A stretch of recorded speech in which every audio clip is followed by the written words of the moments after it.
Hey y'all, welcome back to The Southern Citizen. I'm your host, Hope Newsom Staples. Typically, we spend time talking to those I love to call Southern citizens. To be a Southern citizen in my book, you need only meet two requirements. Number one, you have to claim the American South as your homeland. And number two, you must be 75 years or older. But Pablo Picasso once said, "Learn the rules like a pro so you can break them like an artist." So, back in March of 2024, I decided it was time to break my own rule of 75 to bring you a conversation with two beautiful souls whose combined age falls right around 65. But in my estimation, what these two lack in years, they have made up for in immeasurable love, devotion, and perseverance. Today, you'll hear from Meagan and Storme Seawright as they walk through their story of finding young love, building a family, and facing trials together till kingdom come.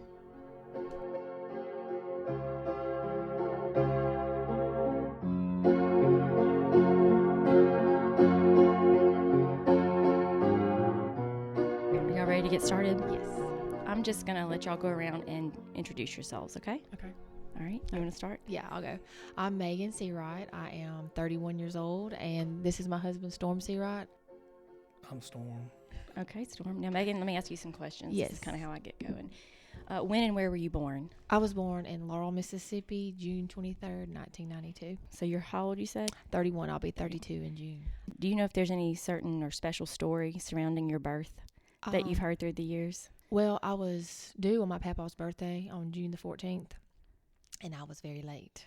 So Mama says that she probably had toxemia back then because I was so big and she was so swollen. But, they didn't really check in all that. So because they don't let you go over that long anymore. Mm-hmm. So I was due on the 14th, and I wasn't born until the 23rd. Wow. Yeah, so I was 8'8", which is not that big considering I was that. Yeah, exactly. Looking back now. So after I had a child, I realized that's really not that big. So I might have been kind of tiny. Yeah, exactly. All right, well, now, Storme, when was your birthday? February 26th. Yes. Okay. 91. What year? 91. 91. And that, how old? He just turned 33 last month. Okay. Yes. Happy belated birthday. Thank you. Now, do we know if there's any stories surrounding Storme's birth? Any fun stories? His mama was the first one to hold him, and she likes to tell everybody that. And this is your next door yeah, neighbor? our next door neighbor, Neva. Yeah, that was. So she's always called him her little heart because she held him first. That's such a sweet story. The next question I always like to ask folks when they come talk to me is, what is your first memory? Oh, goodness. Let's see. I think mine would be probably singing in church. I always remember. So my great-grandparents, BC and Horace, they had the store in Buckatuna Browns that cooked hamburgers. And so next door to that was a little Bible bookstore. Mm-hmm. And I can remember Mama would give me money, and I'd go across the road and buy my little cassette. And then we went to the Methodist church, which was just right down the road from the store. Yeah. And we had this little cassette. Like, that was how, Mm-hmm. I mean, it was like a little cassette, and I would play it. But I started singing at about 4. And Wow. I can still remember the first song I sang, "Do Lord." And that is probably In front of the... Yeah, absolutely. Yeah.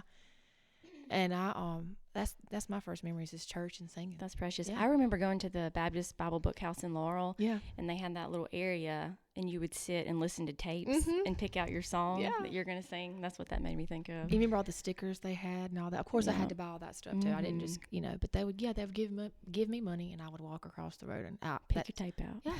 At 4 years old, like, I love that. I love that. Storme, do you have any idea what your very first memory might be? I'm sitting here thinking, but I really can't. Okay. Well, if it comes to you, you let us know, okay? All right, so I'm going to look back at my list my mom submitted to me. She wants to know, how did you two meet? Well, actually, I was in the truck with another guy that I was kind of like whispering or talking to, they say back in the day. And for whatever reason, Storme just wanted to meet me. So we were at McDonald's, and he was like, "My friend Storme wants to meet you." And I was like, okay. Didn't really think nothing about it. And then we pulled up, and my boy, I'm not going to call a boyfriend because we were not like an item, but anyway, he jumps out of the truck. Well, Storme jumps in the truck.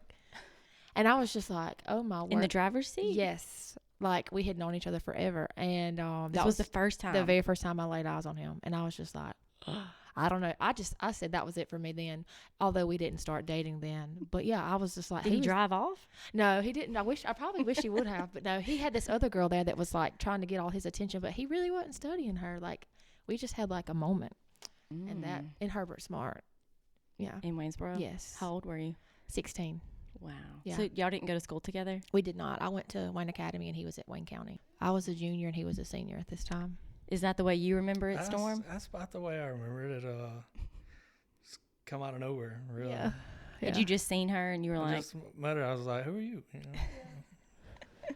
wanted to talk to you? Yeah, he did. He had seen my picture and he was just wanted to meet me. I don't think there was any ill intent behind it, like wanting to steal his girl. He just wanted to meet me. I guess, you want to meet your friend's girl, right? You just want to. So I feel like that was kind of how it was. I don't think he ever had intentions on like just kind of like, away. who are you talking to over I here? want to see her, I mean, I do that now if which all my people are married, but back in the day, I want to meet her. I want to meet him, whatever. So I feel like it was kind of like that. No ill. So would y'all have had a cell phone at this point? Yes, we did.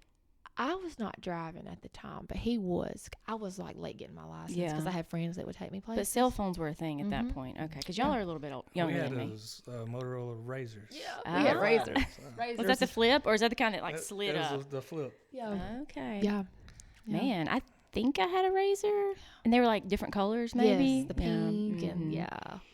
I think I had a friend that had like a pink, and then one had a red. Yeah. And, I think I just had a silver one or I something. think mine was silver. I didn't have a pink one either. And then I had BlackBerry. And, Yes, you couldn't tell me nothing when I got my BlackBerry. You could send those.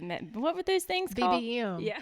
And it would be like, add me on BBM. It's like 2QLPJ, Couldn't tell us anything. Oh, that's hilarious. Okay, so y'all didn't go to school together, so y'all met in the cab of a truck, probably on like a weekend. Yeah, night. weekend. Yeah, absolutely. And then after that, that was kind of it. Y'all just. He kind of played with my emotions a bit after that. I had to meet all of her friends first, make sure we picked the right one. And then so he actually called or texted me one night wanting advice on a relationship from another girl. And I was just crushed because I was like, but I want you to like me, So I gave him good advice and I didn't really hear nothing from him beyond that. And then one night he called me off of his house phone on my cell phone. I almost didn't answer it because I didn't know it. And we talked for 2 hours. That was like our first conversation on the phone. And we've been talking ever since. Yeah. Okay. So y'all basically started dating and that was it. Huh? Yeah, that was pretty much it. We started actually dating December the 10th of 2008. Okay. Storm, did you have to be kind of careful about a academy girl? Not really. I wasn't really scared of other guys' girls either. So, I mean, I didn't mind talking to them at the time, So. That's hilarious. Being honest, so that's okay. So how long did y'all date? We dated for 3 years, and then we got married. Yeah, we got engaged February the 9th of 2011. Okay. And then we got married March the 10th of 2012. So that would have been did you graduate high school? I did. And then Yeah, I graduated in 10, and we got married in 12. Yes. Okay. So did y'all ever break up? Did y'all ever have any drama? Oh, heavenly mercy. Yeah, so in high school, we were, we argued all the time. Well, I won't say we really broke up a lot, but we bickered back, and we were very typical teenagers. We were actually engaged, and the wedding, I had bridesmaids dresses, we had a venue, I had a caterer, we had a band, a limo, the whole 9 yards. And, so that happened, and then we were only broke up for a week. And then you called off the engagement basically? Yeah, like my friends had bridesmaids dresses, like, yes, ma'am. But then it didn't matter because y'all got back together. We did. And so things just Oh yeah. I mean, after a week. I mean, it was the longest week of my entire life. It was So you didn't have to reschedule anything. Y'all just Oh no, we pushed the wedding back. Yeah. That's hilarious. It was supposed to be an October wedding and it ended up being a March wedding. Well, but that was okay because March ended up being our family month when both of our babies were born. Okay. So I'd it rather worked have that. out. Yeah. The Lord worked all that out. And that's a good story. Yeah. So where did y'all get married? Finally. We finally got married at Liberty. Is that where you were supposed to get married originally? Yes. Okay. The only difference was our reception was going to be at my Uncle Todd's house, and it was going to be like furniture outside, like this band, this whole 9 yards. But after all that went down, I was like, you know what, parents, we'll just have a reception at the church. So that's what we did. It was very low key, very small, nothing, extravagant. Did you have a large wedding party? No. After the first thing with all the bridesmaids, I had my sister. No, it's my You mom's. scaled back. Yeah, one. You know, it's funny though, because I think when you're young and you get married, which I was 26 when I got married, and I had like 4 or 5 bridesmaids, but it was like all of my friends who were getting married before me, it was like the younger you were, the more bridesmaids Exactly. you had. And then the older you get, I guess your friend group kind of. It dwindles. Yeah, so. And Mary Kate was my miniature bride, of course. So I Okay. had to have her. Is that your.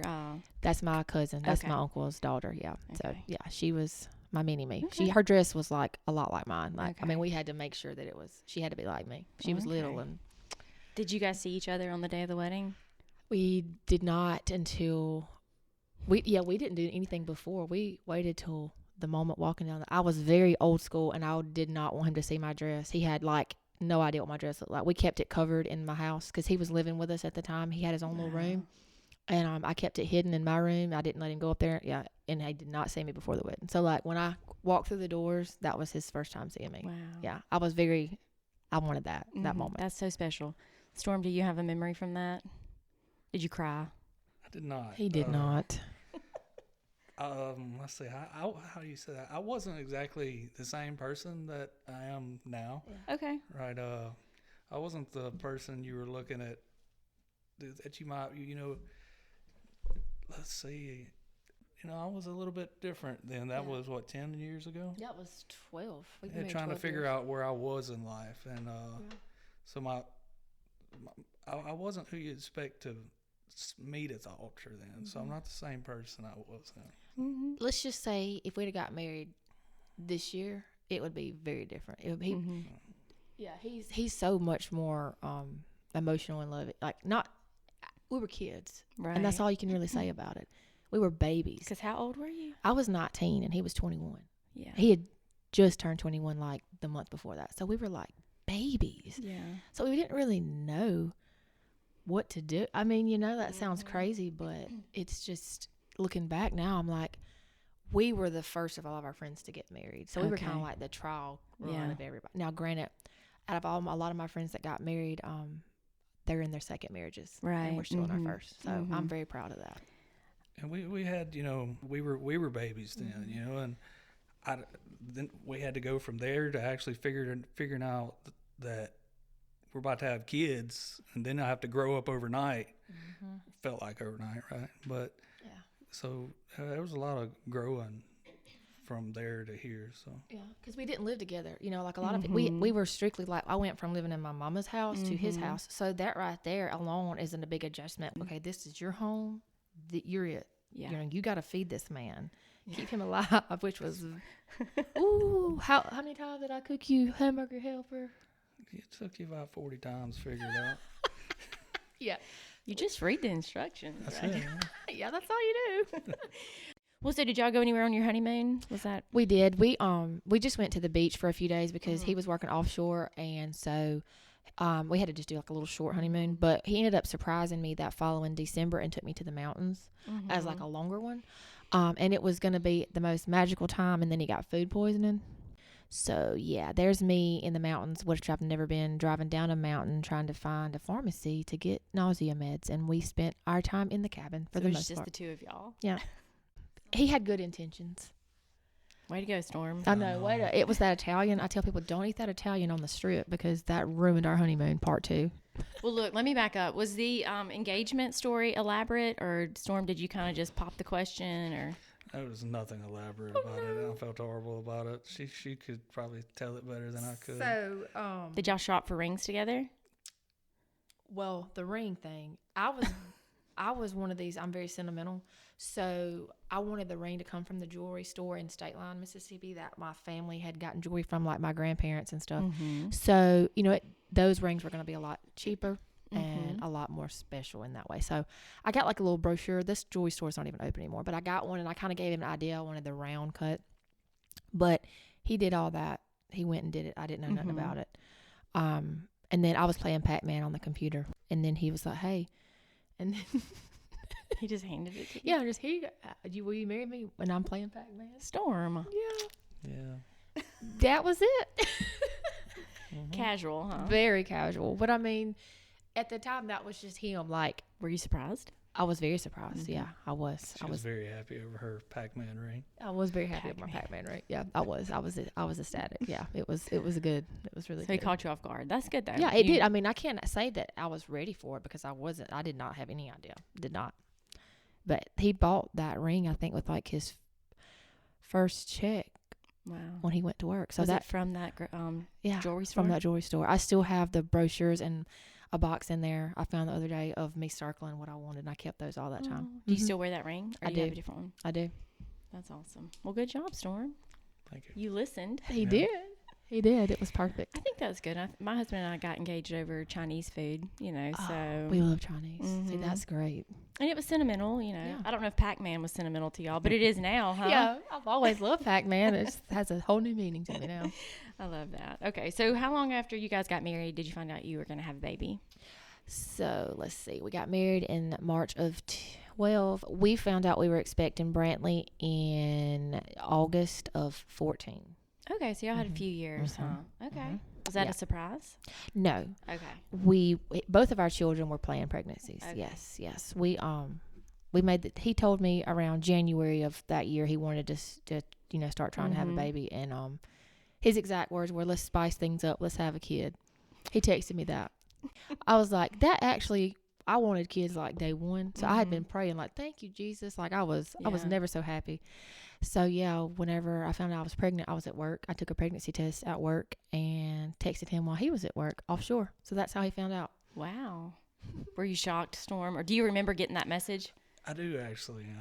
Weirdly enough, out of all the things I can remember, I remember it was one of my best buddies. I talked to him about it, and he was all excited about it. I was all excited, and we never really had any doubts about it, between buddies, So we were both happy. Yeah, that's great. It was a great moment. I was at work, so it was a shock to her. So I couldn't keep that to myself. I was like, there's no way I can keep this in. So when I found out I was having Bo, I just FaceTimed him and showed him the test. I was like, well, I couldn't do that at work around everybody, but I was home at this time because I was a stay-at-home mom, so I could be like. Did you wait till Storm got home to tell your family, or did you kind of go ahead and tell people? I told my sister about Brantley, and that was it. Mm-hmm. So my mom was like, I cannot believe you told. But we videoed it with, I put a little pacifier and stuff in a bag and wrapped it and was like, I got you a little happy. And she lost her mind. She was. First grandbaby, right? Yes. She was just jumping around and screaming. Mm-hmm. It was awesome. It was really good. So what about y'all's marriage? What is it y'all have always done together that's brought you joy? We've always just done everything together. I can remember before we had kids, when he was home from work and I was off, wherever he went, I went. We've always just did stuff together.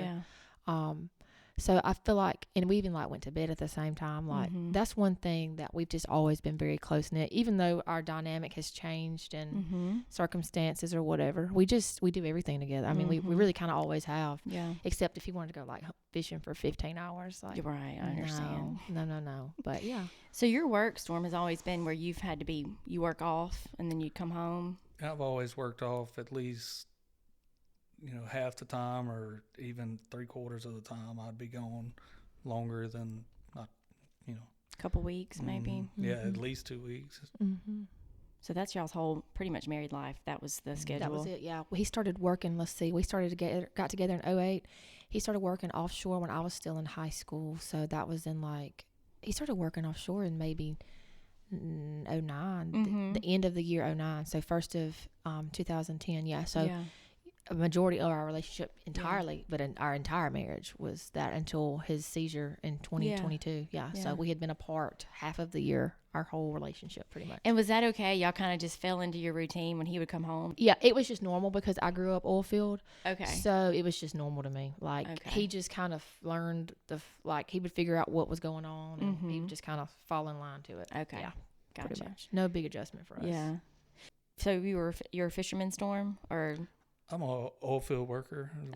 Where we actually start up the production facilities with BP. So. Okay, you've always worked for BP? Oh no, I've worked for 3 other actual oil field companies, but the last company was more of a big time production company, and they really just took me under their wing, and I'm where I'm at now. That's awesome. Mhm. You've always been out in the Gulf, though, or? No, not really. I've kind of worked all over, but I set my feet in the Gulf for for retirement purposes and such. Yeah. For being longevity of the platform itself. So that's where I'd planned on staying till I couldn't stay anymore. Yeah. So you worked did you work in other countries? I've worked from Asia to I've worked in the Middle East. I could rack my brain about every country, but it'd be a long, he's long traveled a list. lot. That's awesome, though. I love that. I lived in the Philippines for a little while, and so I had a cousin that he would always Facebook me when he was like going through, not in Manila, but like parts of Asia. He would be like, "I'm close to you, cousin," That's so and neat. when he was working for the oil field. But did you get to go out and see things when you would work, or were you always on a rig? I was most time on the most time I got to see is around Seoul. Korea. Oh, okay, Korea. Yeah, he rode a bike there. He was I've heard that place is amazing. yeah. However many weeks I was there. Right? Yeah, so at that time when he was in Korea, he had an apartment because they were in the shipyards. So they were building the ship that he got to be a part of that production, like from in the shipyards in Korea to like made its way to the States, to the Gulf, and he actually got to be on that platform. So that was awesome to see, like the start of production. He got to see that whole thing through. So that was amazing. But yeah, while he was in Seoul, he would ride his little bike and loved every single second of it. Did you ever get to go over and visit? I did not, because like when he was there, it was work. Yeah. And, yeah. So we could not go, unfortunately. But So, well, that's cool. I did not realize you had traveled like that, Yeah. Storm. Was there anything else that you thought about for work, or that you... If I sit here and thought about it, I could sit here and talk about all my memories from work. Anything super just crazy ever happened to you? Not really. I could think about it later. Yeah. the monkey that stole that man's ice cream, Yeah, that was in Gibraltar. Gibraltar. Yeah. Yeah, so you'd have to look that up. I used to be able to tell you right where it was, but it's called the Port of Gibraltar. But That's like on the tip of Portugal, right? Spain? Or enter the Mediterranean? Yeah, so you'd have, I guess, like Egypt, and then you'd have like the... It's like North Africa, or were you in Europe? So you go from North Africa, but then you got the next... But anyway, we can look it up later. The next country? Yeah, the next country. So... I'll have to Google it. Yeah, but yeah, they have monkeys over there, and they would snatch your ice cream, and you're just... Yeah, one of his buddies, they were like casually walking, and he had like an ice cream cone, and the monkey took it from him. And like I've got pictures of Storm just chilling like monkeys all around him, and I was like, oh my gosh, like I love that. Storm's like, no, cool. They steal your food. Yeah, I bet. Has anybody ever like fallen off a platform when you were on it? Or? Oh no, we have our safety protocols. I'm sure it's, in my mind, it's like just like a ledge and you can fall off, but I'm sure it's way more safe than that, huh? Super safe. Did you ever encounter any crazy weather when you were out? Yeah, one of my last, what I would call a hitch, it was what happens when a water spout? No, if you took I used to be able to tell this all right off the top of my head. I can't think of Category 5, yeah. and it was wide open. I rode that one out. A hurricane? Mm-hmm. Well, except it was it wasn't like the Gulf hurricane. It was turns the other Oh, way. a typhoon. Yes. That's You were in Asia area. Mm-hmm. Okay. Typhoon. So I got to ride all that. Yeah, it rotates in a different because of the hemisphere. Yes. Right. Mm-hmm. And yeah, they had T-shirts made about that. This one landed off the coast of the south of Seoul. So I can't remember exactly where it was, but there was like 3 of them that I've rode. Oh yeah, I was talking about the one you had the shirts made, but the one he's talking about just now, he was actually FaceTiming me, and you could see like the building, like you could. Were you on a rig or you were on land? I mean, I've literally had to lay down on like say a lifeboat and hold down because I would feel a storm coming over, and you just have to lay down and wait for it to come just over. Nonchalant. You just get used to it, I mean, what are you gonna do? Yeah, that's why I'm like, are y'all coming home? He's like, no, and I'm like, what? Which when he was in Korea, he was in his apartment, and I mean, he said that stuff is built for all that. Like, yeah. The devastation is not quite as bad as what you would think, but yeah, when he was on the rig, I didn't have a very comforting. The worst things you had over there was the mudslides. Yeah. Yeah. So I was like, the bad stuff comes from here. Yeah. So did you work with people from all over the world, or it was mostly everywhere you could think of? I've been there. So do you keep in contact with anybody really? not really. Yeah. When you're in the oil field, you meet so many people. It's like, that was a cool 2 weeks, but I probably won't ever see you again. I mean, it's just is what it is, right? Everybody knows that, huh? Yep. Yeah. You don't hold up on it. So. Well, and people were probably just trying to get home, right? That's all. Everybody's Everybody's goal. They just want to get home to their family. Mm-hmm.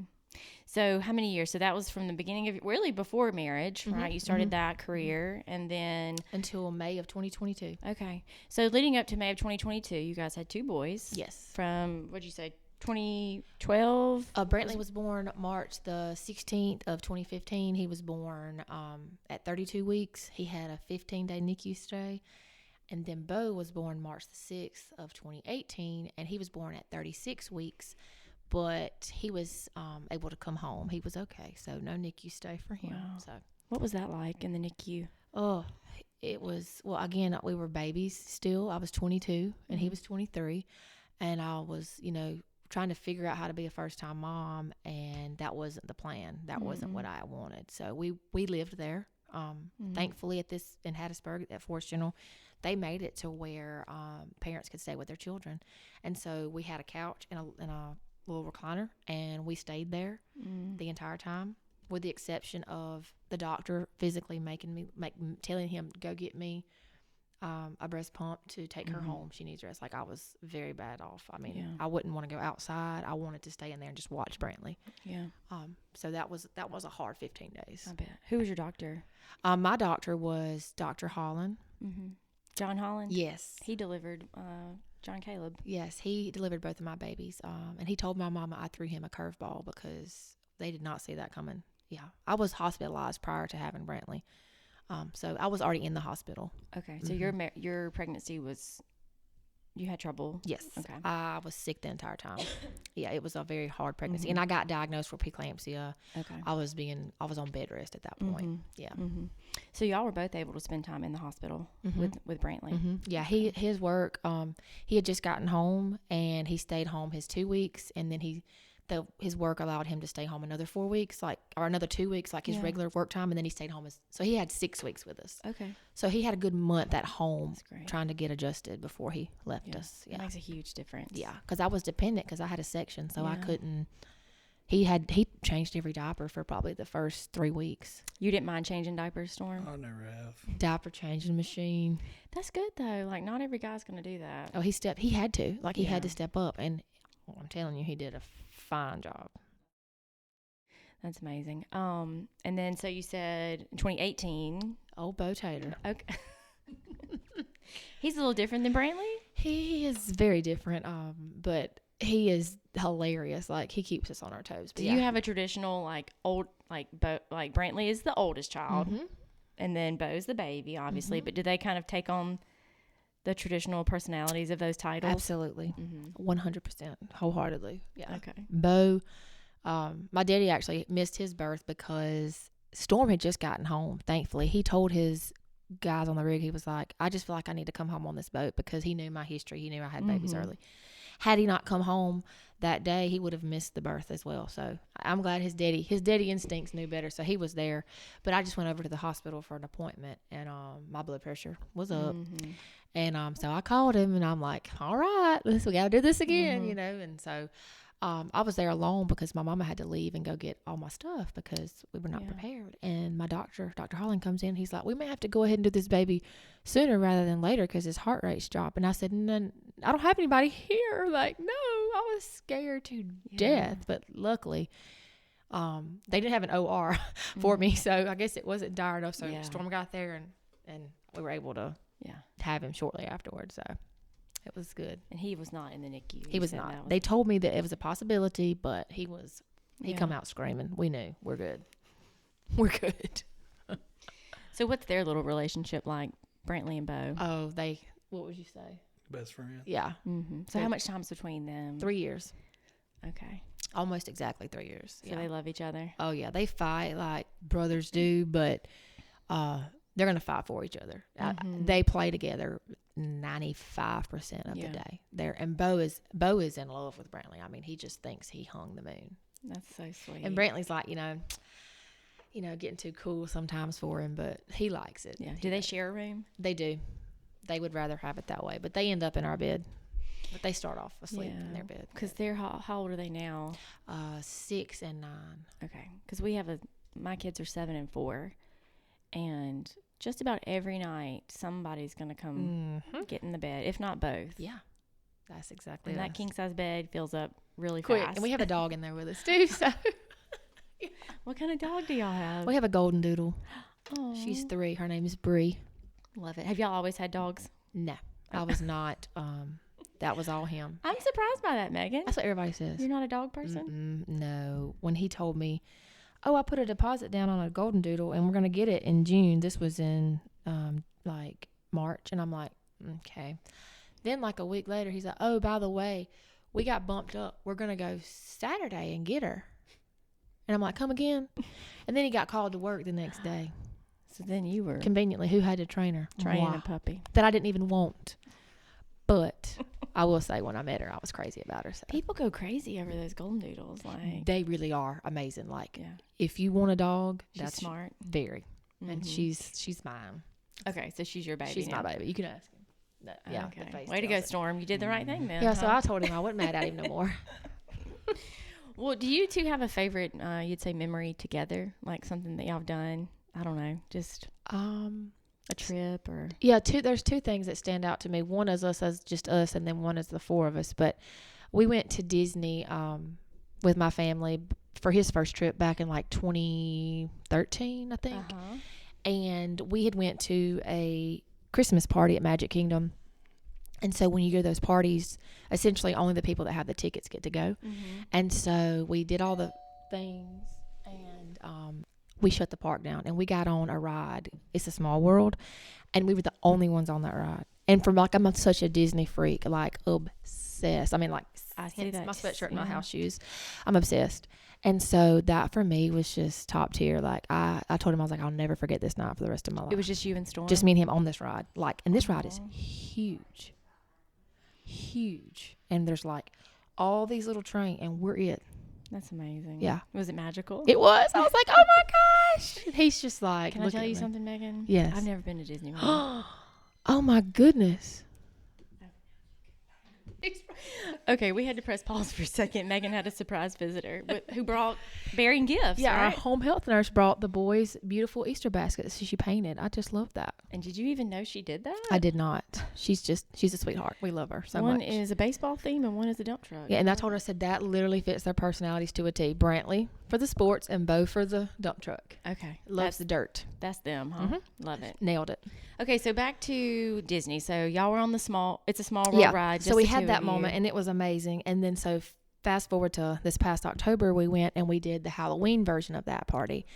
And so our boys got to meet the 7 dwarfs. They got to walk up and meet those. But it was the same thing. Like we were just walking on to stuff. I mean, just like we pretty much essentially had the park to ourselves. And that's unusual. Yeah. I mean, there was just a handful of people compared to what a normal day looks like. And Brantley says, Mommy, I'll never forget this night there as long as I live. And I was just like, I mean, that's what Disney magic and dreams are made of. And so it was just like it come full circle. I told Storm, I said, you remember that night? It was just me and you. And then we got to do that with our babies. And so, that's so special. Yeah, Disney has a very special place in my heart. I was pregnant there with Brantley. One Saturday night I was eating myself to death with Mickey Mouse bars. And the next Saturday night I was in the hospital. So I could have had him at Disney, actually. Kind of sad I didn't. I do remember he kicked. Look, he kicked, and we were watching the fireworks show, and I was like, Mama, Aww. He's kicking. Like when I ate a Mickey Mouse bar, he kicked. And it's crazy because the child would not watch anything but Mickey Mouse Clubhouse. Mrs. Brantley? Yes. I mean, seriously, I would try to make him watch other stuff. No. So from the womb, huh? But he knew. He knew. So how many times have y'all been? Myself or our children? Just whoever. I don't know. Let's see. Our kids have been 3 times. Storm's been 4 times. Mm-hmm. And I've been, I can't even remember. So you grew up going? I actually didn't grow up going. My first trip wasn't until I was in the 9th grade. Okay. But once I finally conned my mom and dad into going, then it was on. They loved it, yeah. I went my senior year with some of my cousins, and then the next time was when we all went and took Storm for the first time. And then so since then, they've got to take my sister's husband for the first time. And then our kids for the first, so lots of firsts. We actually went spring break of 2022, 2 months before his seizure. Just the 4 of us went. Oh, wow. Yeah, that was that awesome? Not having my mom and dad was kind of hard. But but we did it. You had young boys. We did it. We were tired, wasn't we? When it was just us two. Mm-hmm. I've heard people say that once you have kids, you don't go on vacations, you just go on trips. Yeah, and there's no tired like Disney tired, I promise you. Storm, do you share the same love for Disney that Meagan does? When I get there, I'm okay, but then you got the long ride to get there.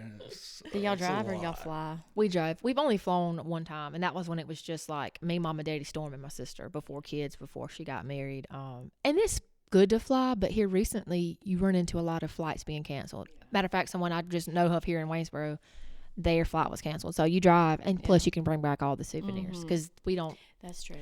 My kids end up getting money from everybody before we go, and they spend it. Usually they Uncle Todd had given them some gift cards, like literally as we're driving out the driveway to go to Disney. And the first night we went to Disney Springs, bling, swap. They're done. Like they spent it. Isn't that funny? And you're like, sorry, you're out of It money. is what it is. So Storm, once you get there, it's okay, huh? But it is. I enjoy it once I get there. He does. He has the biggest smile on his face. I've always heard like the food's amazing, like everything. Like Yeah. Disney has it all figured out. They do. Do y'all stay in park? Including the price. Well, there's like a payment plan, right? You have. And the thing about it is, I tell people like you can go to the beach now and spend $5,000. Oh yeah. I mean, don't you agree? Or the mountains. Anything.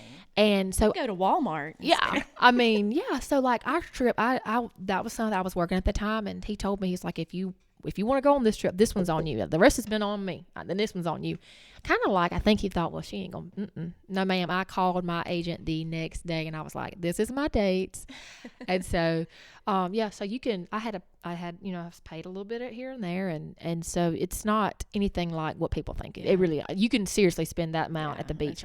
Do y'all stay though in the park? Yes. Okay. Yes. That's the only way to go. Do you have a certain place you like to stay? We love the All-Star movie. Okay. Because we stay in the Toy Story theme, and it's like this giant RC car and this giant Woody, and it's incredible. We love it. That's amazing. I love Toy Story, and Yes. like I feel like that was a movie. Well, when I was a kid, kind of, Yeah. And then now my children love the Toy Story. It came out in series. 95. Yeah. Well, then I was 11. Yeah. So you were in that. Yeah. And in my whole life, I've just seen those movies. So. Yep. Yeah, my parents never took me to Disney. I'll have to. You have to get on them. Well, Storm, do you have any certain special memory of you and Meagan or with your boys that comes to mind that sticks out? Oh, I guess that one time I always brought up where my first Brantley, that's just seeing him at Disney World, and just seeing the magic on his face, and that was when you kind of truly realized what the magic of Disney World was about, and it wasn't just about, Brantley. It was just about the whole experience with your kids, and it was something I always carry with me. It was the look on my face as well as the look on Brantley's face, not excluding one kid. It was just the magical experience between both. Yeah. Because Bo you won't ever get back. Yeah, Bo was screaming in the stroller, so Yeah. he didn't like fireworks then. Well, I mean, I get that. But it was the sweetest moment. Yeah, I cried watching him and Brantley. Yeah. I cried. I was I gonna mean, ask you if you cried. I cry about. Oh yeah. I mean, it was like my dream has come true. My husband's here, my baby's here, and they're happy and they want to be here. That was like the first night, and I was Disney made you cry. Oh, always. I'm very emotional at Disney.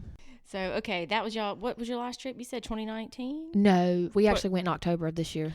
Oh, okay. So 2023. 2023. What year are we in? We were there at That Halloween. was the Halloween show. Okay. We went to the Halloween party on Halloween. I made sure. I said, if we're gonna do it, we're gonna do it right. Did y'all dress up? The boys did. They were the toy soldiers from Toy Story. But I wanted to be there. So we actually got to see Magic Kingdom be decorated for Halloween and Christmas. We were there for the transition, and that was awesome. Okay. Well, is there any other family memory or anything that comes to mind that y'all want to talk about? Or did y'all know y'all were going to have boys? Did you find out what you were okay? We did. We were not into the surprise thing because I was like dying to decorate a nursery and get all the things monogrammed. Yeah. So yeah, we knew. Are We you a knew. monogrammer? Yeah. I'm a person like, yeah, I can't do that for Brantley no more. And Bo's getting to that point. But see, Yeah. like this right here, that works for me. The Mhm. basket's like So something precious. personalized.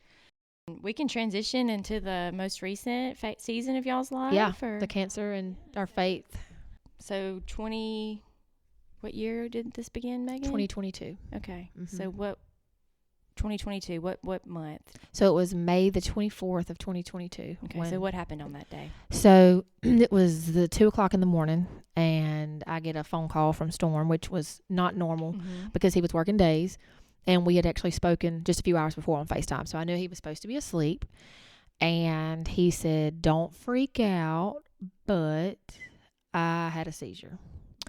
And you want to say anything? So he just Do you remember making that phone call, Storm? Oh, absolutely not. I don't even know who I was at the time. Okay.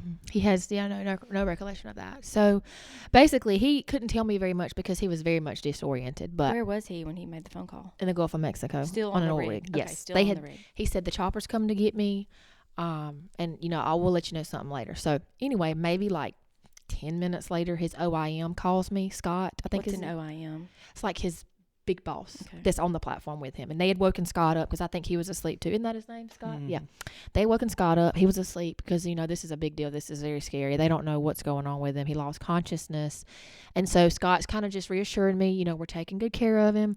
We're gonna get him medevaced out to the nearest hospital. We will let you and your family know.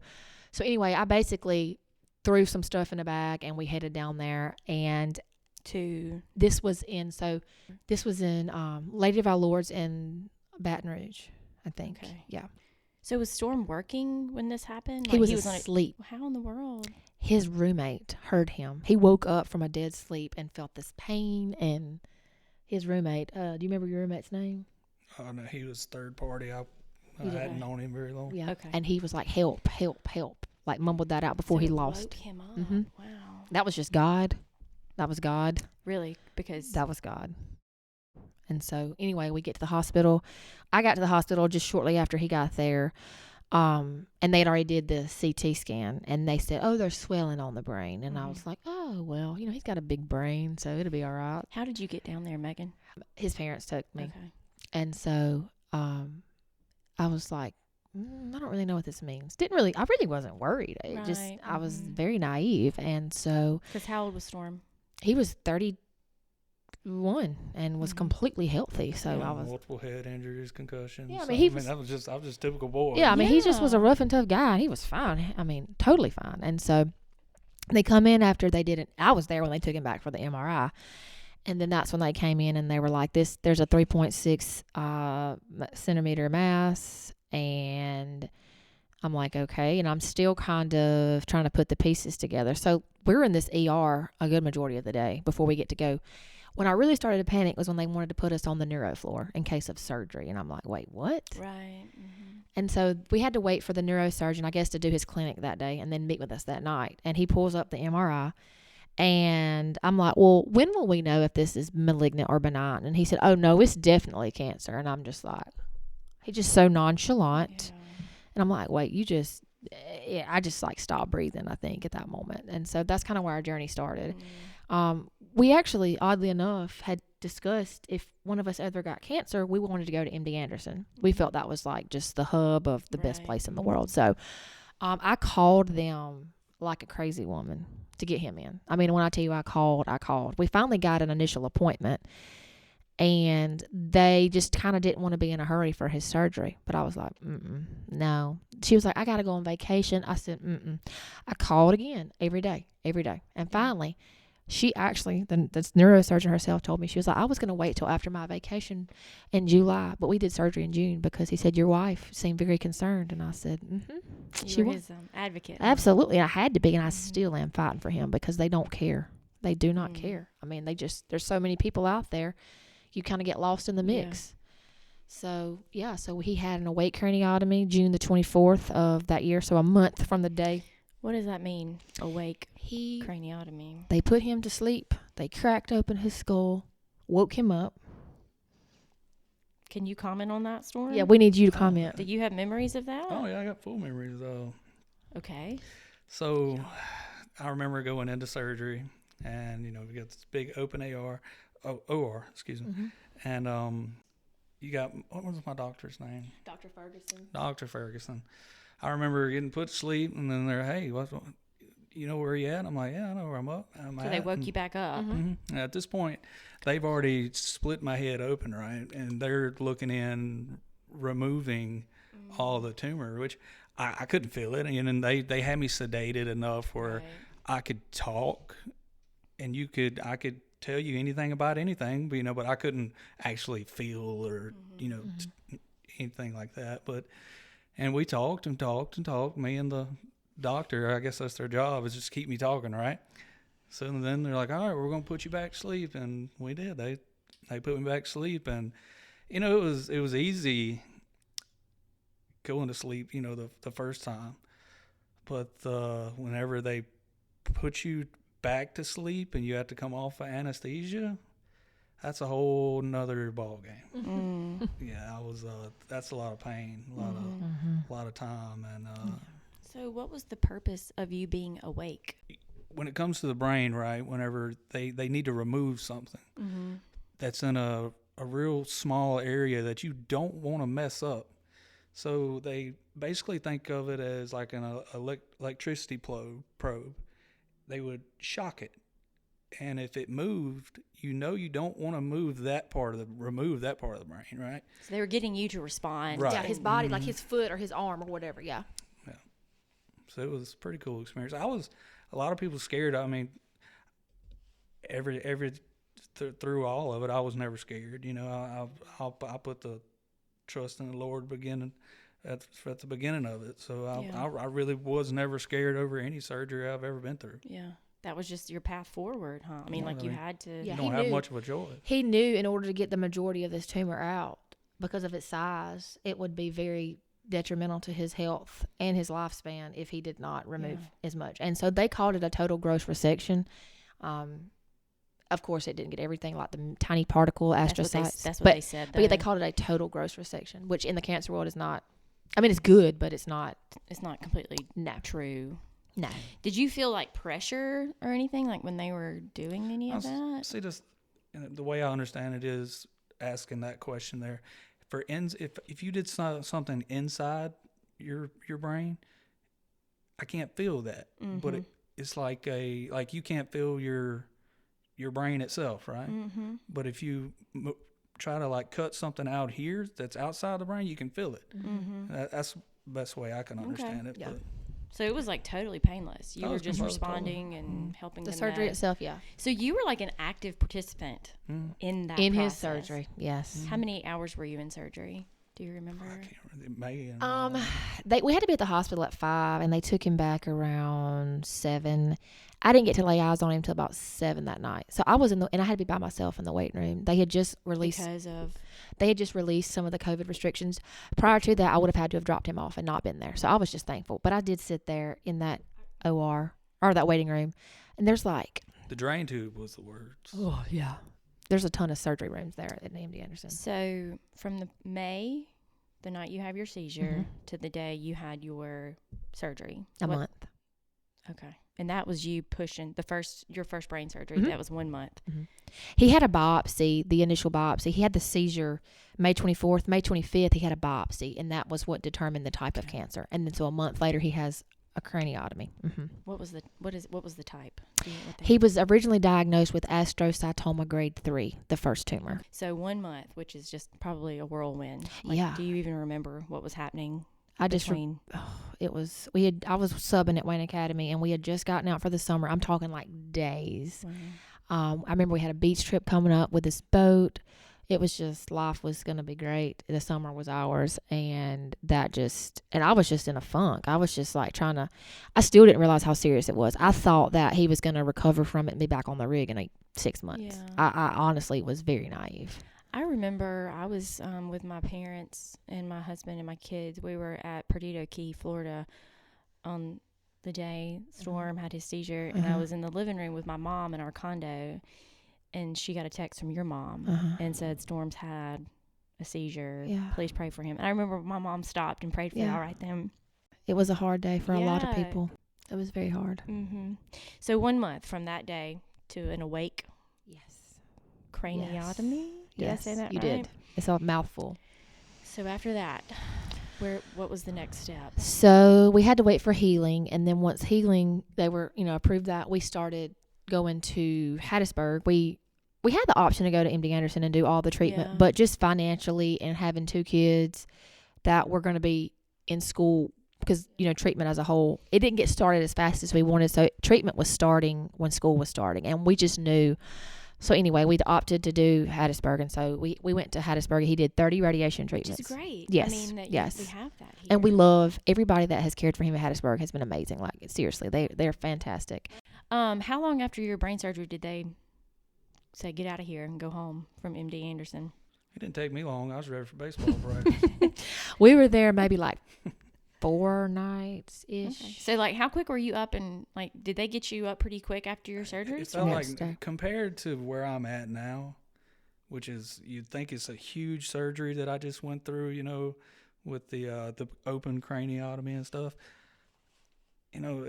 It wasn't, don't feel bad at all compared to now. I feel like what I'm going through now is, it's just horrible compared to the first surgery where I had all this busted open, and I would never want to go back through where I've been through now. But if I could go back, to spend it, doing an open craniotomy and spending time with my kids and being able to talk fluidly, I would take that any day with, but surgery's not an option, unfortunately, for this tumor. So, yeah. All right, so you guys came home from surgery and then recovery, and then you started treatment about a month. Yeah, roughly that. like you said, August-y, September-ish was radiation. He did 30 treatments, and then we moved into chemo in August. This is October. This was 2022.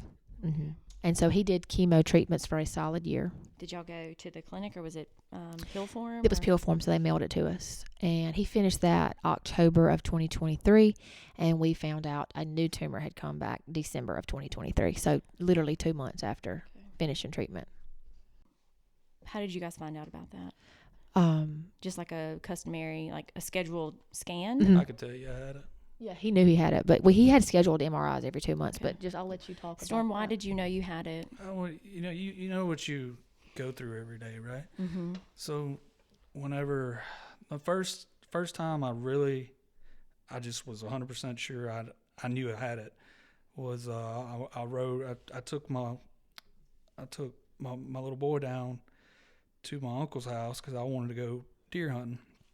And I left that house. I left the house that day to head home, and I told Megan, I said, I can't remember where I'm at, and I was in the middle of my vehicle, honestly, with our kid driving. Mm-hmm. And I knew I was at that point. I knew something was wrong, and I don't need to drive anymore. Mm-hmm. And I made that decision myself that something wasn't wrong. And I'm not gonna put my kids in that position. So. That was the last time I believe I ever really drove since. So that was December? Or that was probably November. We started noticing things in November, last year. Yeah. Mm-hmm. Yeah. That's so wise, Storme, that you made that decision. Yeah, he did. And then it was your decision. Mm-hmm. Oh, yeah. Mm-hmm. I would never knowingly, even not know, because I would come and go, right? So in 5 minutes from now, I might be back normal at the time. And then I would lose it. But you start picking up on things, and whenever I started picking up on it, I knew something wasn't right. I knew, something's not right up top with your brain sometimes. So it's better to just accept it and get get what you need right. So yeah. So then we knew going into that MRI that day, we knew what we were going to face. So it was a scheduled MRI. Yes, we did them every 2 months throughout this whole. His doctor said she never felt comfortable going. But actually this MRI was pushed back to 3 months instead of 2 because of insurance. Lovely insurance. So anyway, we knew what we were getting into when we walked out of that MRI that day. Yeah. And that was at Forest General? Mm-hmm. Yeah. I'm sorry. No, you heard. We got the results before we got, right when we pulled in the driveway here. So I didn't go into work that day. Did it come to your IRS account? Yes, it did. How do you feel about that? Getting things like that electronically rather than someone speaking with you? I I have mixed feelings because, like, for example, our doctor only works on Mondays, that doctor. So it would have been the following Monday before we found out. Because they're not going to, like, make... So we actually called her and told her about it. She didn't even know. Wow. Yeah. What was her reaction? I don't think she was surprised based off of what we had kind of been telling her. And she kind of had prepared us. Granted, we were prepared for maybe like, 2-3 years out. That was her goal. She told us was to keep it coming back for about 2 to 3 years. And we're looking at, we just finished treatment 2 months ago. So then she sent us to UAB. Okay. Mm-hmm. Okay. And that was in this year? Yes. He went and had his biopsy at UAB on the 29th of January of 2024. Mm-hmm. Okay. And that's when we got confirmation that it was astrocytoma grade 4. Okay. And that's different? Yeah, it's a lot more serious. Okay. Mm-hmm. Yeah. Did they think that was, like you said, like residual from the original? It's a different location. Same area kind of, but different location. And we can say that with confidence just based off, even without seeing it on an imaging, because of the way it's affected him. He was able to work all throughout treatment, right. And everything the first time. Mm-hmm. But now, I mean, I'm with him. I'm his full-time caregiver. Yeah. Because it's just best that way, Yeah. Unfortunately, Yeah. with the location of it. Okay. So yeah, that's kind of where we are right now. And, I've been saved since I was 8. I've been in the church my whole life, and I have had always longed for this kingdom man, and this treatment, this cancer, this whole tumor has just changed him. And so we are just really trusting in the Lord, and we both have such a great peace about it. Yeah. And I told him, I just have peace in knowing that he knows where he's going to go. And that's such a wonderful feeling to me. Yeah. I'd rather, have what we have now than never have that at all, and him be here for 100 years. So what do days look like for you guys since January? What is what? What do our days look like? You want to tell her your version? Boring. A lot of... Okay. Sorry. Well, days are slow, honestly. I'm grateful to get to be with my kids every day, but there's... You can be like me. I'll be honest with you. You wish you could go out there and go fishing again. You could.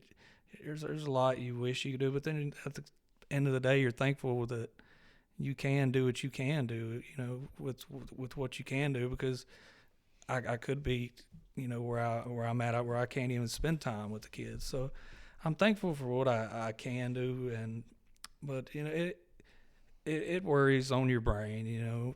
It's a lot, but I've always said you always, you get the hand you were dealt, and I've always held true to that. So everything, I've got a good family. I've got a good support system.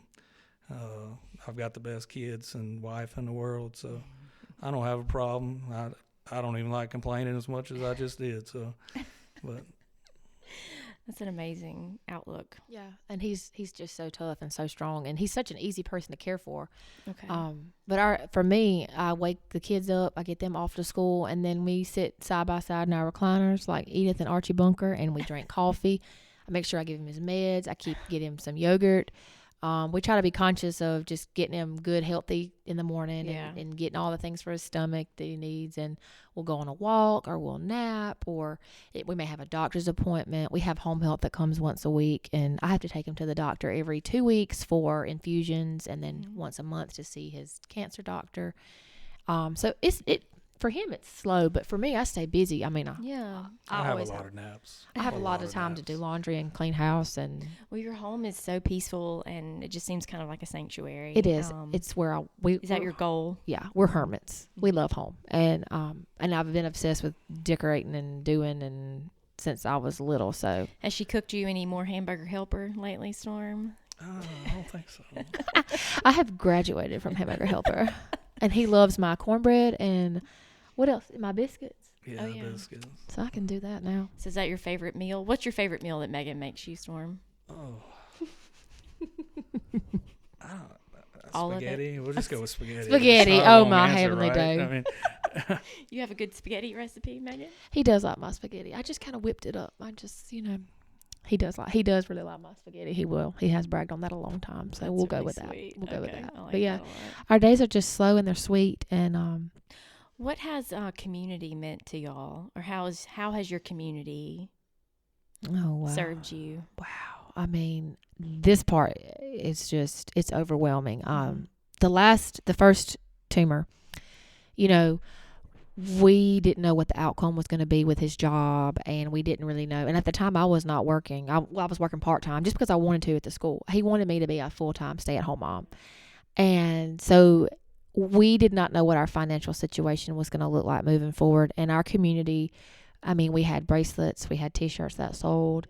People were giving us money. There was a GoFundMe set up. And then a local business here in town did a food, like a benefit, and they sold out just within, it was, at the time, it was the biggest sellout they had. I think they said, like, the biggest turnout, of those little things they had done, and just the constant cards. And I spoke a couple Wednesday nights ago at church, telling the church how important those cards were, because a lot of times you hear about something going on in someone's life and it bothers you at first, but you kind of move on, right? And you go about your day and in your life, and so but Liberty never stops sending us cards. And Liberty is my home church, Liberty Baptist. And our pastor and his wife drove to Houston to that surgery, knowing that he wasn't going to be able to go in the hospital because they wasn't allowing anybody. Because this was all happening with COVID. Yeah. And they were still very strict, and they wouldn't allow anybody. And there was no pastors there. There was nobody extra. It was your one person. They drove all the way to Houston, Texas to come pray with us the night before the surgery, and then turned around the next morning and drove home. That's amazing. Yeah. I mean, and the people that still, we have people that give us, your mama gives us meals all the time. And we have people constantly. I mean, just like our sweet little home health nurse giving our babies those baskets, and people that, there's been people I know that don't have a lot, and they give, and they do, and we've been fortunate. His job has been so gracious to us, and we're so thankful to them. And he's got several coworkers that call me and check in about once every couple weeks. And our community has been so important. And he's always joked and said he wanted to move, a bigger city, a lot more opportunities or whatever. But I wouldn't rather be anywhere in the world but right here. I truly, our community and our church is just, that's who I am. Yeah. I am Waynesboro, Mississippi. I am Liberty Baptist Church. Yeah. Well, and I think that just speaking with my mom about the time y'all spend together, I think that, in your mind, people are ministering to you and your family. But really, I think you turn around and minister to other people just through your experience and your words. Yeah. So, I think it works. It's like a reciprocal thing, because you've been so open about the experience and what it's done for your family and for your marriage. How have you had to, and maybe Storm can speak to this too, do you feel like, especially with this second experience, have you had to guard your heart a little more as far as what you share with others, or do you feel like people kind of just come at you? Yeah. So this time around, I've told your mama, the first time, I went to Facebook and just asked for prayers. But before that even happened, I had no joke, before I ever even posted about the first tumor, I had numerous people blowing my phone up, and I was like, Mama, how do they know? And she's like, I don't know. So I was like, well, people know. I'm going to put it out there because I'm a prayer warrior. I'm like prayer. But it got to the point to where I was getting asked very inconsiderate questions, what's the likelihood of him living? Or people just don't think, do they? No, and I know they come from a good place, but I mentally could not keep handling that. So I said the second time around, I just want peace. And I want to be just, whatever time God gives me with my husband, I don't want to spend it having to protect the peace that we have. So, I shared it with the church, but I have not went on, Facebook and said anything. And there's still a lot of people that don't even know his tumor's back. Right. And that's okay. I don't care if people know. I just want respect, because this is a very sacred place. This is the only place we can kind of keep that normalcy for us. I feel like it would make you feel like a lot of pressure, to have to post an update or let people know what's going on when it's really, I mean, I don't want to say it's no one's business, but Right. you know, it's Yeah. you can share it on your own terms. Right. And I ran on into Storme's that. terms. Yeah. you And know. we ran into that after the first time. Well, I need an update. Da, da, da, da. And I was like, I just can't. I can't keep doing that. Yeah. Storm's biggest thing, he's very private. And so I just, after what kind of we learned from the first time, I was like, you know what? And so I kind of just have been on TikTok sharing my faith journey through this, but I never once said on there like, hey, tumors, like I've not went into any detail. Exactly. I've just shared my faith. And so that's what I've really tried to do more throughout this second time, is just be a willing vessel. And so I got to speak at church. I spoke at a Bible class, and I thought using this platform as well. Yeah, I love it. Just use it. Storm, have you been encouraging, like, do you like for Meagan to share? Or Yeah, I don't have a problem with it. You know, I'm trying to get used to actually talking, and you know, so it's.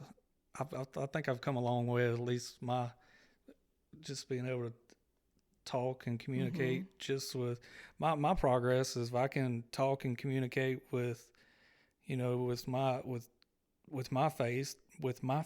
If I can start off by portraying that to Meagan, then I feel like that's progress for me, and then I can move on. You know, when I get comfortable, even more comfortable with Meagan, then I can move on to like the church and stuff like that. You know, it's been, you know, might not seem like a long time, but when you hit rock bottom like I did about 4 months, like truly rock bottom. January. Not rock bottom, truly rock bottom. There's a difference. what do you mean by that? Just You know, you said, you know, I've hit the lowest point in my life. Whenever you fall on your faith, begging for God, Literally. that's falling on rock bottom. You can, you know, well, I'm having a hard time, I'm going to ask God to help me. No, there's a point where you hit low enough, you'll cry out for God. You know, it's no question in your mind. You're gonna call out, and there's no question about what you're doing or where it's coming from. You'll know where it's coming from. So. And he wanted our pastor to come that day, the day we found out that it was grade 4. So that was a big gut punch, and he just, you know, was hysterical. And I called Brother Philip, and within just minutes, he was here with sawdust all over him because he's working on his little house and everything. And that just speaks to the kind of person. And he calmed Storm through God. And it was a beautiful moment. So I'm thinking, like, you guys are on your cell phone. You open the email and you read it. Like, that's how, or that's. This is even worse. So then a nurse calls us from the surgery department, just basically to do like a post-op check-in. After the MRI? No, after the surgery. The biopsy he had. Oh, after the biopsy. UAB, okay. yeah. So she's basically just checking on him post-op, and we're just chatting. And I was like, well, by the way, have y'all gotten the results back from pathology? And she's like, yeah, let me look. And she's like, astrocytoma grade 4. Again, casually. And I'm just like, I said, excuse me? She shouldn't have done that. Yeah. And she couldn't give me any answers. Do you think she realized what she was I doing? think she realized after that, because we never heard nothing back from them after that point. Yeah. They were supposed to call us back, and we heard nothing. Nothing. And the doctor there, to this day, that kept telling us that it was not tumor, is still, like, he sent his molecular testing to his private lab in Arizona, because he is just like bumfuzzled. Like this, he's like Project X. Like, this should not have happened. Like, statistically, molecularly, however you want to look at it. For his age? For the fact of just the time of treatment, like the amount of treatment. I mean, the resection that he had, and then all the treatment that he had, and then the time frame of 2 months. Yeah, this just shouldn't have happened. So we were sitting here telling him the whole time, we know it's tumor. Like, I'm telling you. But, you know, it's like I feel like sometimes they think they know more because they have a degree. And and again, they know a lot. But I'm telling you, I told him, I said, I'm not an idiot. I see what I see. Right. And the last time we were there, I told her, I said, I'm not leaving until we get something done. Yeah. I want a biopsy done. There's something wrong with him. We're not imagining this. And they're still going into it thinking, it's not tumor. And I'm like, I'm not an idiot. I know my husband. And then it was like, we tried to tell you. Our doctor in Hattiesburg was sitting there. She tried to tell him. Nobody would listen. He wouldn't even listen to her. Yeah. So then now he's like, oh, crap. So he's like really trying to find a solution. But and that's where you guys are right now? So we're actually not really technically with UAB anymore. We kind of cut ties with them. Nothing. They just told us basically there was nothing they could do. Mm-hmm. So we're just with Hattiesburg right now. Okay. Until Same Dr. Warren. Yeah, and then we have potential at Duke if needed. Mm-hmm. In North Carolina. So we don't know how that's going to work. It all depends on what this MRI tomorrow is going to say. So. And we're just going to kind of play that by ear. So that's happening tomorrow. Yes, at 1:00. Yes. Yeah, tomorrow's a big day. It's a big day for us, but I'm not scared. I have such confidence. Like, I told him the other day, because he told me I was going to get my peace one day, because I was crying and emotional and just. Storm told you that? Yeah, because he already got his. And how long do you think it took me? About 3 months? For what? To get my peace. Oh, yeah. It was a while. Lord. I was emotional. It was very bad. And I had to get on medication because I had panic attacks and all that. But ever since I got a good medical plan, and my peace came. And I can say with confidence, I fully believe that we're going to go into that MRI tomorrow, and the tumor's not going to have grown. Okay. I believe that with my whole heart. I do. Okay. And I'm not anxious. I can say I'm not anxious whatsoever. And that's only God. Yes. 100%. That's only God. 100%. And we just give him glory for what he's done so far. Yeah. Because this man is, the man that I married is not this man right here. So let's talk about that. Storm, do you want to share anything about your journey? You lead me off, and it'll get me going. Me? Okay. Yeah, I have to get him going. So basically, I touched on it earlier. And I'm sorry, Storm. I'm not trying to put you on the spot, but I also want you to say what you want to say. I'm not throwing shade or shame on him, but I raised the children in church alone. I grew up that way. My mama grew up that way. So we were kind of like third generation, the dad not in church. Now, of course, my daddy and my grandfather are very, active, my grandfather especially, but, just growing up. They were providers though, right? They were providers, and they gave us what they needed financially and everything, but just spiritually, they were not. And so I was like, well, we're going to be doing the same thing, basically. We're going to be in that position, But I had a lot of people at church praying. His name is on a salvation prayer card in the prayer room when my mama showed it to me, I squalled. It was, and I want to get it one day. I told Miss Peggy I want to frame it because that right there is the fruit of that. And so after all of this, we never prayed together. We never did Bible study together. He knew I went to church, but I didn't openly talk about my faith. And now we literally just talk about God and have prayer time. And yeah, we're just lots of Jesus going on in this house. And I love it. Yeah. It's such a sweet time. So now you can talk. Did you ever imagine you'd be in that place, Storm? Oh, no. It's one of the, did you ever have an interest in church or? Oh, of course, I was raised in a church, but I wasn't out being at church and actually being at church. Right. I was kind of just doing it as my, as I was raised, and then whenever I got older, I would go, as it was convenient for me. So, yeah. So what was the question? Just kind of I don't even remember. How basically it'll lose me, and I'll be back in a minute. How you came to be like who you are today, like the kingdom man. I call him my kingdom. Was man. it that rock bottom moment, Storm, that you talked about? That is the true. You'll truly find yourself if once you hit rock bottom, and I did. But you can, until you actually hit rock bottom, you can say that you've hit rock bottom. And I would wish nobody have to go through rock bottom to find your faith, but I was, and I was that guy because I've always been hard headed, and I'm probably still hard headed. Mm-hmm. But yeah, you just once you hit that point, just words can't, I can't put it into words of actually finding who you are as your spiritual self. And so. My Uncle Todd always joked. He said Storm's wide open with everything he does. When he falls in love with something, he's obsessed with it, like hunting or fishing or whatever.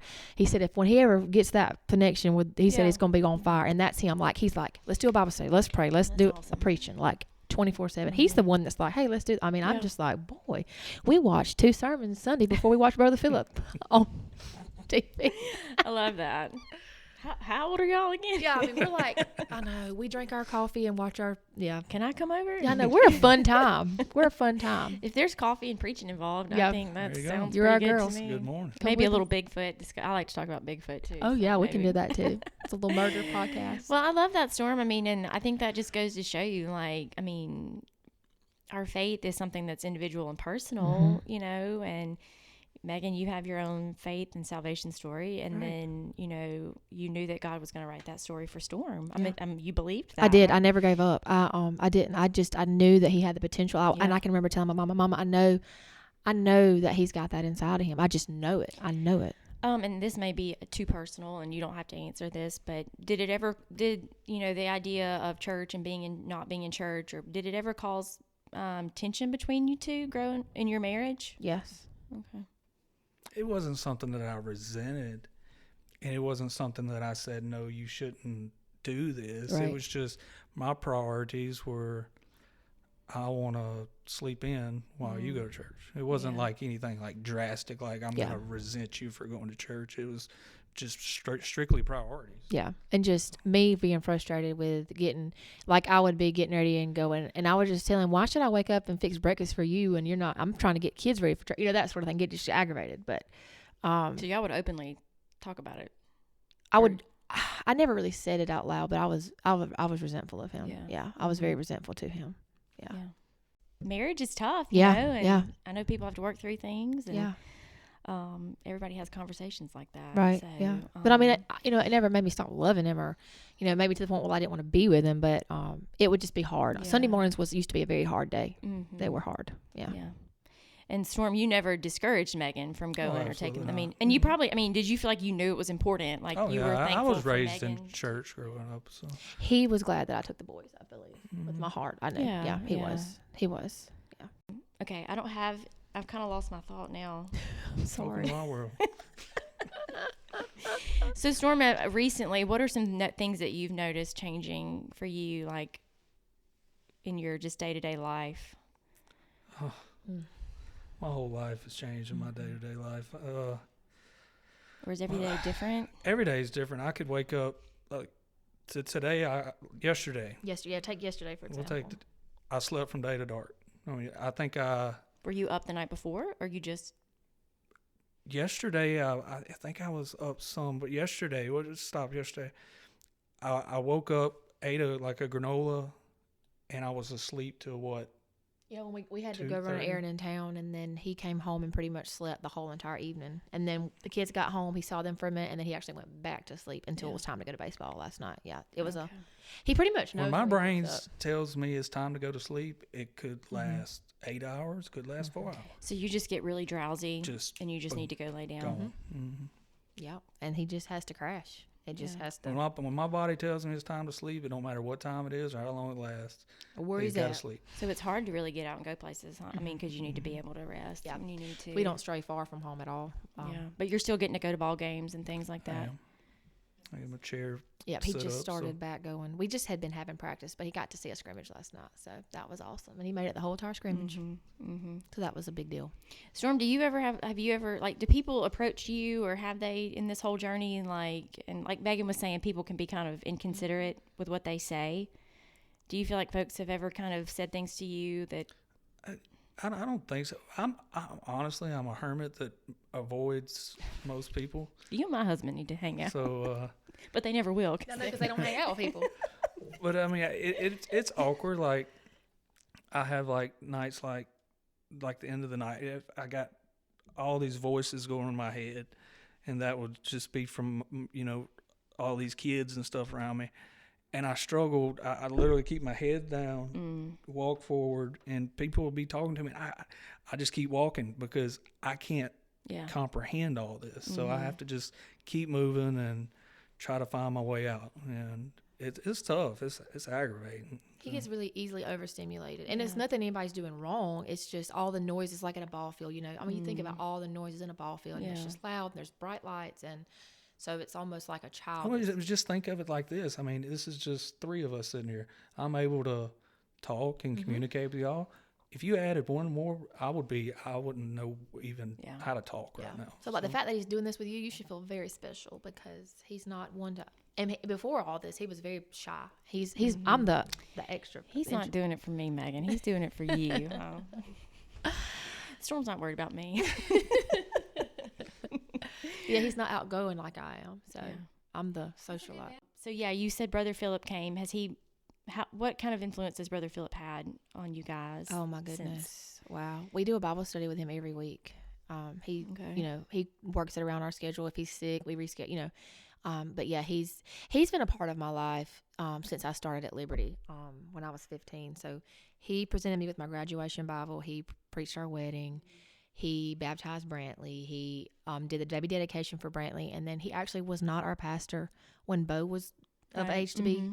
And I was like, nobody's going to dedicate him but Brother Philip, so we had him come and do that. Yeah, so he's like a papa to me. I mean, he's very precious to us, and for the fact that he never gave up on Storm, and he just kept, he just kept on, and now Storm adores him as much as I do. So he's very special to us. Has Brother Philip been a lot to you, Storm, through this? No, of course. Like I said, when at that time I actually fully broke down and ended up, giving my whole life to God at the end of the day. But that was my turning point with Brother Philip, because that's the first man I called whenever, where I was in life. Yeah. I'm sure you probably don't need to know where I was in life, literally, because whenever we talk about hitting rock bottom, right? My rock bottom was in the fairy bath, or the bottom of the bathtub. I literally, my body give up on the floor. I heard a collapse. You fell? You heard me. My body just, once you hear that kind of news that I had heard, I collapsed. You can say, you collapse, man. It's just, I just don't know what to do. And my body literally, at the time I'm grown, man. I wouldn't say I was down. Yeah. I couldn't breathe. I mean, like, boom, and I go running back there. And the only thing I could say was, I just want to talk to Brother Philip. I just need to talk to Brother Philip. So I called him, and I'm trying to get him out of the shower. I turn the water off, and I'm trying to, like, pick him up, and he's just, like, dead weight. And I'm to the point thinking, I'm just going to have to get, like, some man to help me get him out of the shower. I was like, I can't physically pick him up. But I was like, I just kind of soothed him, and we got him dressed. And then Brother Philip got here and really, really soothed him. So this was just like, what, a few months ago? This was February the 2nd. Wow. February the 2nd. It was on a Friday, I believe. Not that far away from, yeah. So what kind of Bible study do y'all do with Brother Philip? Or kind of just depends? We're doing a study on pretty much like death right now. I know that sounds morbid, but just basically accepting, like, he's just teaching us to kind of accept it and find the purpose and the pain and the suffering, and just going through the Bible, different people who went through suffering. We talked about Job last week. And just the there's beauty in that. And so that's kind of where we're at with that. And so do you guys speak openly with each other about the future? And Oh yeah. Yeah, we've made a will.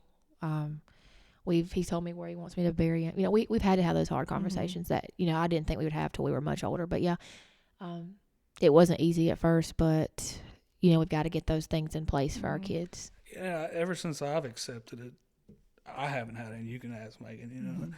I openly talk about it. I know where I'm going, know basically how I'm going to get there. Just theoretically talk, but it don't bother me. Yeah, literally. I mean, if it happened right now, the only is my kids. But I know where I'm going, and I know how happy it's going to be, because it's not fun here. He suffers. He does. His body's tired. I get tired. Yeah. So. Yeah, his poor little body. I tell him all the time. It's heartbreaking to what he's been through in this. So 2 years. I'm happy to talk about it, because I know where I'm going. Yeah. And I'm able to openly speak about that. So I think you're leading well in that way, Storm. You're, like you said, you have a peace and you don't have a spirit of fear. I think about that verse from Timothy a lot, that we don't have a spirit of fear, but of power. And that was a verse that had meant a lot to me over the last few years. Yes. Do you guys have a verse from the Bible that has sort of ministered to y'all? Or Or like you said, Job, just these great stories from the Bible where you've seen people. Yeah, I really love Job. But me and your mama were reading about. She was teaching me to choose a word, and I chose anxious, and so it took me to Luke, chapter 12, verses. I think it started like 20 something. I can't remember exactly, but basically it's just talking about the ravens and the verse about that, and it's several verses, and it's just talking about, we shouldn't worry about what we eat or drink. And that to me kind of is what was the start of my peace. I started reading that scripture, and that peace just recently came. Yeah. And that was, to me, that was kind of like what gave me my peace. I'm like, how silly. He cares more for me than he does for those things, and they don't worry. So why should I? Yeah. And I read this thing where I trust God with my future, like salvation wise. Why don't I trust him with what on this earth? Why can't I? And that's hard for me to wrap my head around. I trust this man with my eternity, but right here and right now, I'm like, So I was like, I've got to lay it all down. So I did, and that was my verse. That passage just really helped me, for sure. That's amazing. Yeah, I love that. So what about your boys? Where are they at in this journey as far as what they know or understand? You want to say anything? I guess so. I mean, I'm just giving you the floor, dude. They've been my boys. The best. They've been just spiritual leaders as kids. Yeah. It's been mind blowing to me seeing my I can't put it into words. I mean, they lead me every day. I'm trying to get through life the best way I can, and I got my oldest over here, witnessing to me. Like, it's just mind blowing, and it's left me in such a great place that I can see my kids, and I know for a fact where I'm going, I know where my kids are going, I know where my wife's going, and it stemmed from. Y'all just need to be witnessed by a 9-year-old. Yeah, our Bible time at night is the most precious part of the day, hearing their prayers. Awesome. So what does that mean? What do y'all do at night? So we've got this little beginner's Bible, and Brantley reads the story. Sometimes we do a couple stories if they kind of tie in together, and Brantley will be the one that kind of, this ties in, so we'll keep going, or no, I think this is enough. So Brother Seawright does that, and then we talk about we go in more detail with it if need be, and then we talk about what we're thankful for, and then they pray, and those prayers, make the hair stand up. I mean, it just, because, Bo shared with me, he prayed at school for his daddy on the rug. That's where they did their little Bible time. And I'm like, he is in kindergarten. Yeah. And he prayed for his daddy on the rug. And, you can't make kids want to love God. That's something they have to do on their own. Yeah, that's right. And I tell him all the time, like, I'm seeing the fruits of my labor, putting them in church. And now he is getting to add to those fruits. It's not just me anymore. It's him too. And I think it's beautiful because we're all for doing it as a family. That's right. I never wanted it to be just me. I always wanted it to be all of us. Yeah. So essentially, it's a dream come true. I mean, it truly is. I have so much joy with sorrow. Right. Yeah, joy and sorrow. And so my heart is just so thankful. Yeah. So thankful. I think such is life, right? Yeah. Like, there's so many moments of life that are bittersweet. Yeah. When you're in the midst of it, you think about it.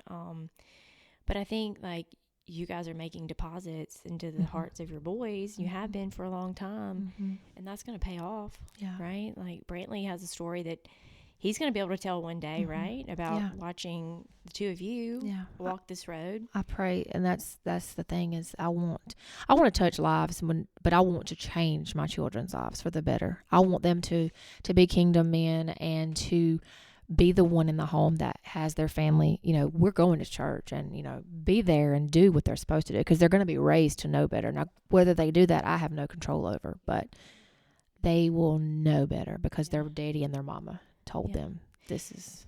So even day to day, they're very respectful of Storme, and they kind of know if Storme's tired, or they kind of can take, I don't know, kids have a lot of intuition sometimes. They do. Do you feel like your boys are like that? Oh yeah.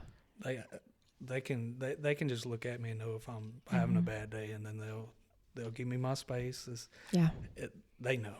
because they've been dealing with this for 2 years. So he's been having, like I said, this tumor has been terrible for him. But like in general, the last 2 years of his life have been kind of, so they've had to learn over the last 2 years. Like, okay, I'll tell them when I left to go pick you up from school, D-Dad was asleep, because that's what they call him, D-Dad. D-Dad, yeah. Oh. And, they'll like, let's stay outside. They may bring their book bags in, but they'll go back outside. So, yeah. Bo will slam the door. I'm not going to lie. He kind of gets in trouble for that. How old is Bo now, though? He's 6. No, he's just all boy, huh? He is. He is all boy. But, yeah, I mean, they're, in the grand scheme of things, they are warriors. So, for Bo, he was about 4 when this started. So, this has really been, at 4 years old, 3 or 4, that's when you're really collecting memories, right? So this has sort of been his reality. It has, for his whole little life. Yeah, and I think about that all the time. Like it's normal to him, and I know that sounds crazy, but us leaving and going to doctor's appointments or having a nurse come in and like they don't question it.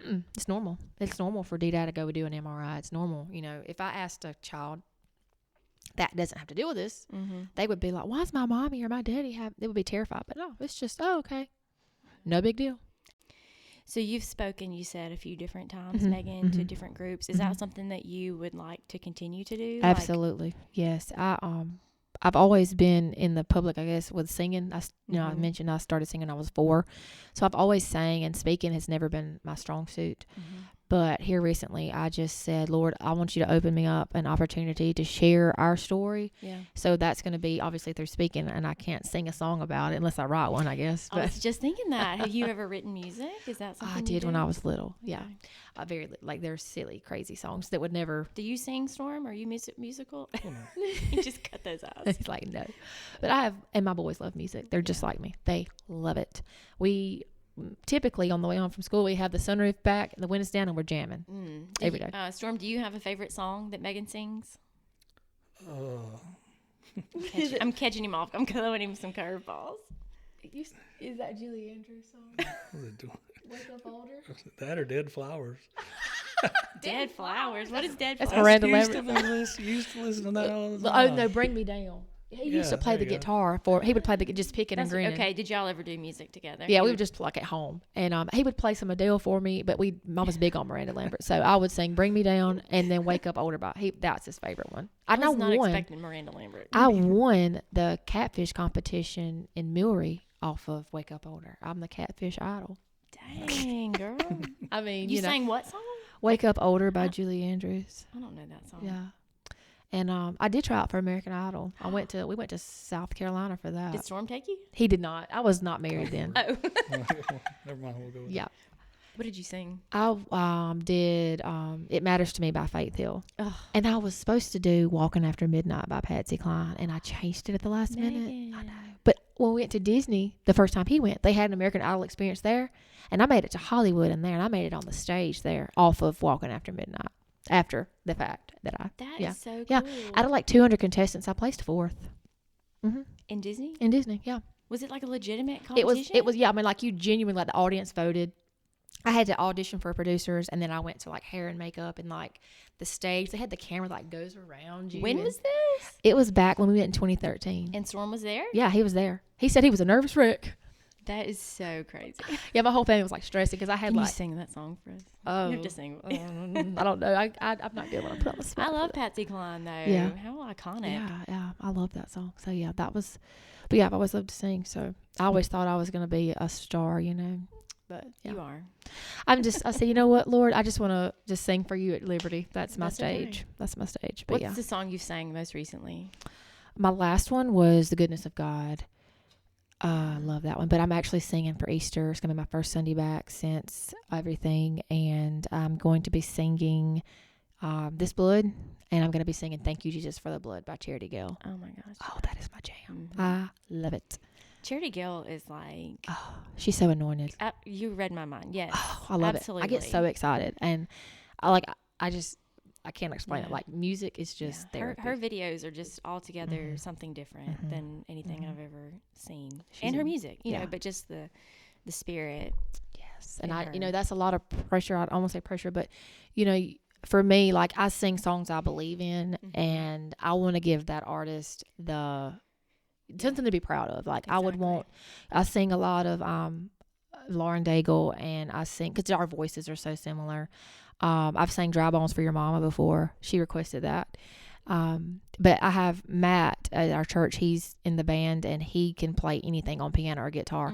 And the most recent song that I did, like band wise, they had to learn was Yet by The Kingdom Will Come. Okay, I don't know if I know. I'm sure I've heard it. And we did the kitchen table version, and it was amazing. Like, I was having the time of my life. I have so much fun. I'm just like, I feel free and just in my element. And when we did that, I was on a high. It was amazing. It was so much fun. Well, so through this journey, I wanted to talk to you about music anyway. Yeah. So I'm glad you brought that up. But do you feel like there has been, or even for Storme, has there been a song or a group of songs that have like ministered to you during this time? Yeah. That you could speak about? The first one is Big Daddy Weave. I know it was playing in the car when I got in the vehicle to go to him that first night. Okay. And then Gratitude by Brandon Lake. I remember I loved that song, but I was driving to my mama's about 2:00 in the morning one night to get him a Sprite because he was puking his brains out from chemo. And I just turned that song up to the top, like the highest it could go, and just screamed and just squalled.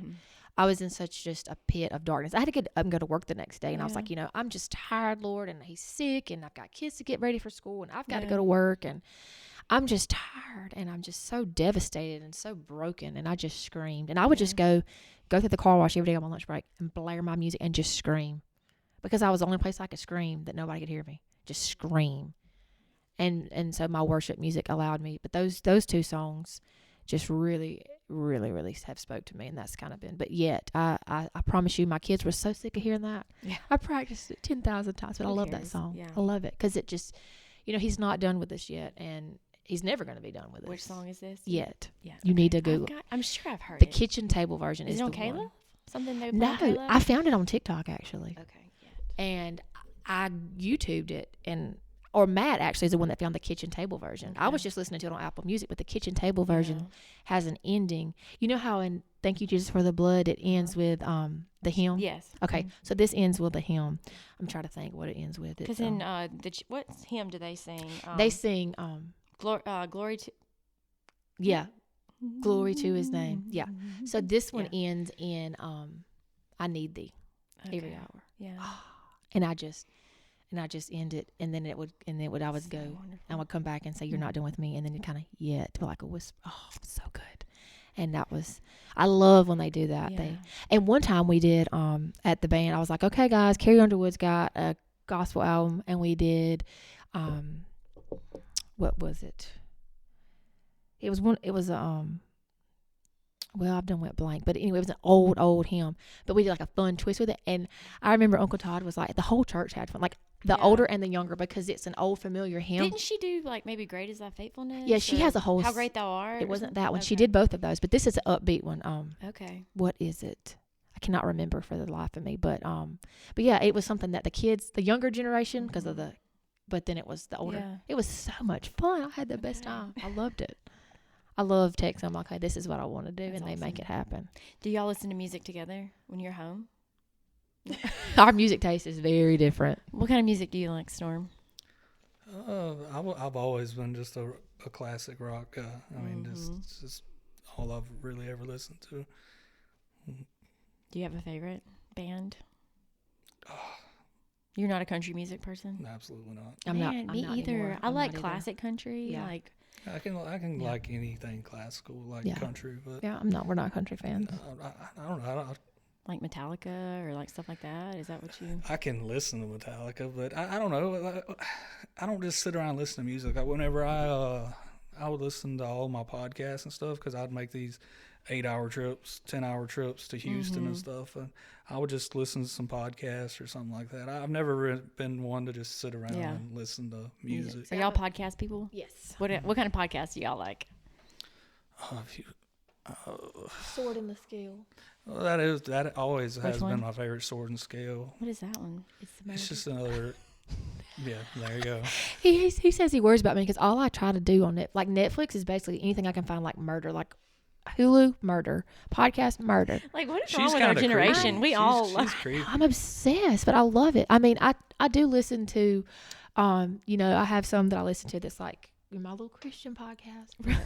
But, I did do that the other day. I literally went from listening to that Jen Wilkes or whatever. Wilkins, yeah. Yeah, and then I literally went from her to seriously talking about Scott Peterson's murder. Like I'm like, God, sorry. That's a hard pivot right there. Right. But y'all listen to those murder podcasts together? Yes.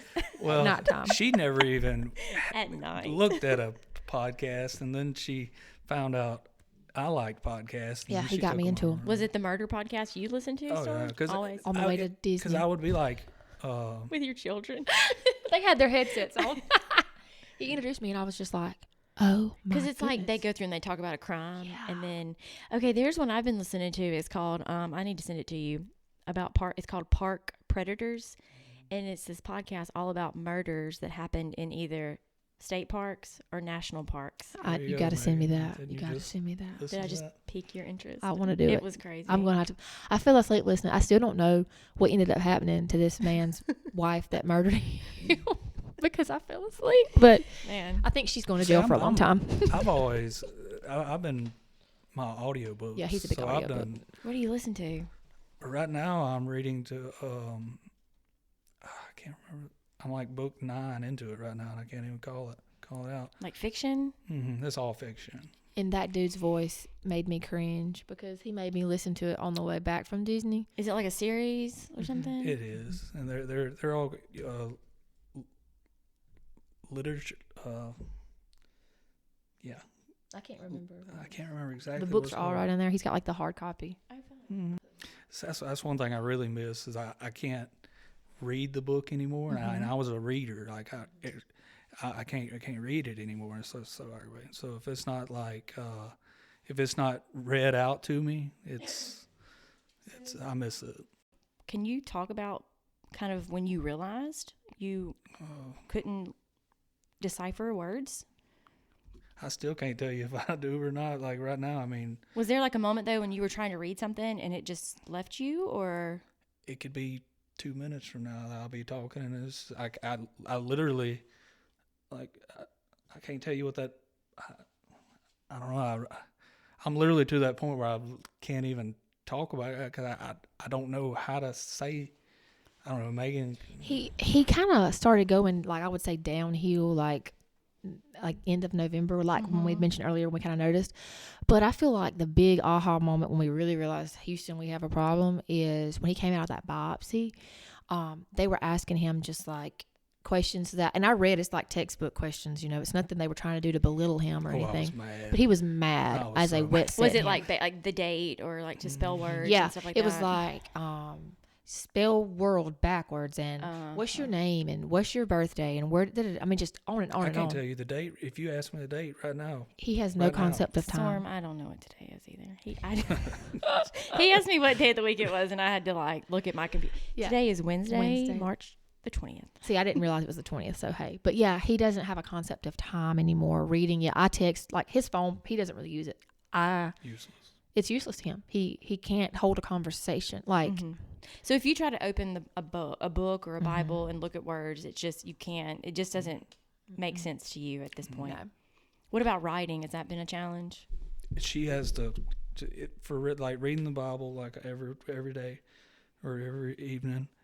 She has to read to me. I can't tell you what's on that paper. Yeah. Okay. Yeah, I read our so we have that with the kids, and then me and him, once we get them to sleep, we go to the bedroom and we do our like a little that is it LB Cole your mama's. Oh, Strings in the Desert. Yes, we've got that, the AM and PM. So I do that, and then we have a prayer, that Storme and Meagan power of prayer for couples, and I read a prayer over us. That's great. And so I read all that, yeah. So yeah, he So can't there write. really wasn't like a moment where you're like, okay, I can't do this anymore. It was just sort of a gradual thing with No, reading it was basically when I woke up from from surgery. that surgery. from the biopsy. I didn't Yes. know where I was and all Really? that. Like, the weird thing is when we went up to the hotel the night before, my parents And this was the biopsy at UAB. UAB. Yeah, my parents were in one room, and him and the boys was in another. And my parents went downstairs to go eat at the hotel restaurant, but we wanted to DoorDash because, like, when we go off, that's just kind of like our little fun thing. So he on his phone DoorDashed food for me, a separate place for him, and a separate place for the boy. Like, had enough, I cognitive was fine. skills. He was totally fine. That morning, I mean, we were fine. We were watching something on Netflix. We were watching, that we had been watching, Totally Normal. Oh, it's another fetish of mine is like drug cartel. We were watching, that girl. I think you're living vicariously. I through do. these I people. love it. So we were watching that. Everything was fine. And when he came out, I mean, it was just like, and ever since then, we've been fighting to get him back since. Yeah. You can't never tell me they didn't accidentally mess me up. We asked. Because I was fine. He was going downhill, So something, but with the nothing biopsy. like Whatever happened in surgery, it hurt. it did something. Yeah. And they say, oh, well, it's just tumor. And So how invasive was the biopsy then? it's nothing. Like it was Like we were awake during. he was that? in the hospital one night. Yeah. No, he This was like a little pinhole. They were yeah. gonna, I mean, Okay. I've had biopsies before. I it wasn't was even not worried invasive about at it. all. Like it was no big. Like Till we were I not woke up worried. that one. So And then something shifted. had to have something. I mean, nobody's going to admit to that. But I mean, how do you go from somebody being able to use their phone and DoorDash and have the sense to do that to giving him a phone and he's like, what? I can't read. He can't write. Like, I gave him paper to like fill in the blank of letter. I mean, no, none of that. And I'm like, how does that make sense? Yeah. And we've asked, I but can't tell you what. I can't write my right hand. he doesn't have any feeling on the hand. Yeah, I don't have any feeling. But that was before that. That his right side has been like that since his seizure. Are you right-handed or left-handed? You're Right-handed. right-handed. Right hand. So he's had to learn to become left dominant. Yeah. Wow. Yeah. He was losing vision in his right eye, and we went and got him glasses, and that has helped tremendously. Mm-hmm. Yeah. I mean, it's just been one thing after the other. You don't have a rule book or a playbook. You just have to make your own, and we're just figuring out a day at a time. Have y'all made connections with families who are sort of walking through a similar situation? Or okay. No, unfortunately, there's just not a lot of people in our position. Which I mean, I don't want to say unfortunately, but any environment we've been in UAB, we've been in MD Anderson, we've been at Hattiesburg. We're the minority age-wise, like everybody. Yeah, you go to your cancer centers, you don't run into no whatever. young people. Even at MD Anderson, as big as that place is, Right. as much time as we spend out there, we may have seen people younger than us 2 times, maybe. Yeah. It's just, and I looked around one day and I said, man, it would be nice to be this age out here, Yeah. Mm-hmm. But unfortunately, like you said, that was not the cards we were dealt. So when you came out of that surgery at UAB, you said you were angry because they were asking you questions and you felt like you should have been able to answer them. Mm-hmm. I think that's when you knew, right? It's like they ask you, it's like a neurological little test they Yeah, give. that's exactly And what it's it a was. textbook thing. It's nothing that Mhm. they were, I don't feel like they were trying to. And you couldn't answer them at the moment? I couldn't answer them a few weeks ago. Yeah.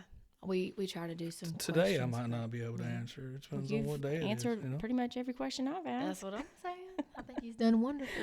No, I agree. I'm very impressed. Yeah. So. It's like I say, it's a day-to-day thing, you know. I wouldn't even say day-to-day. It's hour by hour. If you'd have seen him yesterday, Yeah. you would have seen a different person. Mhm. And so our kids, like, goes back to them. They've been very resilient at accepting. Hey, when I left for school, D-Dad was like, whoa. And then when I got home, he's like, Mm-hmm. and I just roll with the flow, Yeah. whatever. He'll apologize. What was spring break like for y'all last week? Just kind of home and We was at home, and me and the boys, we got him out there every chance we could when he could you handle. have a pool, right? We Yeah. do, Did and y'all they- get in the pool? The boys jumped in for like 5 minutes. It was cold, But it though, was huh? too cold, yeah. But we played outside. We were outside a lot, and we Mhm. just love being at home. And they didn't even think about, a lot of our friends are going. They didn't care. They are just so sweet, and we've just tried to make home as fun as we can for Yeah. them. So I think that is, regardless of the current situation that you guys are in, I think anytime you can prioritize, and you've done this, you've made your home somewhere that Storme wants to be here, your children want to be here, you want to be here, and that, in my opinion, as a mom, is the most important thing you can do. We love home. We do. We really do. And I just, the only place they'll go stay is at my mama's. Yeah. And that's when my daddy's at They home. got so many resources. I mean, they can be here on their iPads. They can be across the road at Mama's. Grandparents, Grandparents right across the road. They've got their scooters and bicycles and basketball, and we got baseball, and I mean, and we're very involved. Like I go out there with them. Storme goes out there when he feels like it. Like we're not the type, like, we're not laid up in the recliner and then they're Yeah. out, like, we're with them. So we're very much involved in that. Well, and do you feel like being so close to family, like if you guys just feel like you need a moment of quiet, like, hey, can the boys go hang out? Or Absolutely. They Yeah. both stayed with my grandparents last night while we went to the ball field. So she had him bathed and Aw. everything. Yeah. So it's amazing. I just went down there and got him. We came home. What a resource. It's amazing. And they want to do that. Oh, they're obsessed with their grandbabies. They all, but they've got 4 great sets. I mean, 4, you Yeah. know, my grandparents and his grandparents, and his pawpaw is 91 almost in August. Where yeah, is he? He lives over he's there? right next door. Is Yeah, he in good health? yeah, he's probably out there in the garden right now. I need to interview him. You huh? do, yes. What's his name? Dole. Dole. He's got Okay. some stories. I mean, Okay. he'll be 91 in August, so he is. Okay, I may do that. He's incredible. And Storm, to circle back, now your grandmother, you are the apple of her eye. Oh yeah. Ooh, Of yes. course. What do you call her? Mama. Mama. They're Mama and Papa. And that's Miss Neva, right? Neva and Dole. Mama and Papa. She was the Mama, first Papa. one that held you, huh? Oh yeah. So did she come over and check on you, or do you kind of go over there and visit, or? We have a learned experience. Most times she'll check in for. Because she's home over there, right? All Yeah, the time. yeah. What do you mean a learned experience? Well, I had to tell her eventually, hey, you can't just show up. I might be asleep. So now we got that understanding. We had to learn.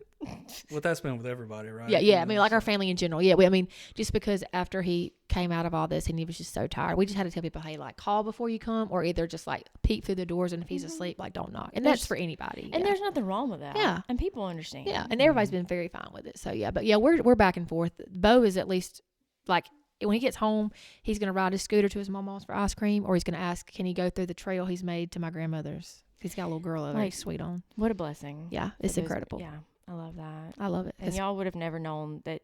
I mean, I think you guys were probably intentional about moving here Mhm. because of family. Is that Yeah. why y'all decided to? Well, when we moved here, Uncle Todd was the only one family-wise that lived here. And it just kind of happened. The land across the road came for sale about the time that house came for sale that my grandparents moved in. So Oh, we got both sets of grandparents in the same year. wow. Yeah, several years after we had moved here. Both of my boys Bo was born at this So point. they followed y'all over here. Huh? They did. We tried to get my mom and daddy, and they tried. They put their house up for sale and looked at a house in here, but just wasn't in. Okay. So they're not too far down the road, though, are No, they? they're not. So, Okay. but we're thankful for the family that we do have. I think it's amazing. It's I mean, wonderful. who would have known either that you could have been in a situation where you needed Mm-hmm. the support, Mhm. you know, and it's really, it's like a little, I told Megan it's like a little haven back Yeah, it here. is. You would never know turning off Highway Mhm. 84 that this is This y'all's is little here. community. I love it.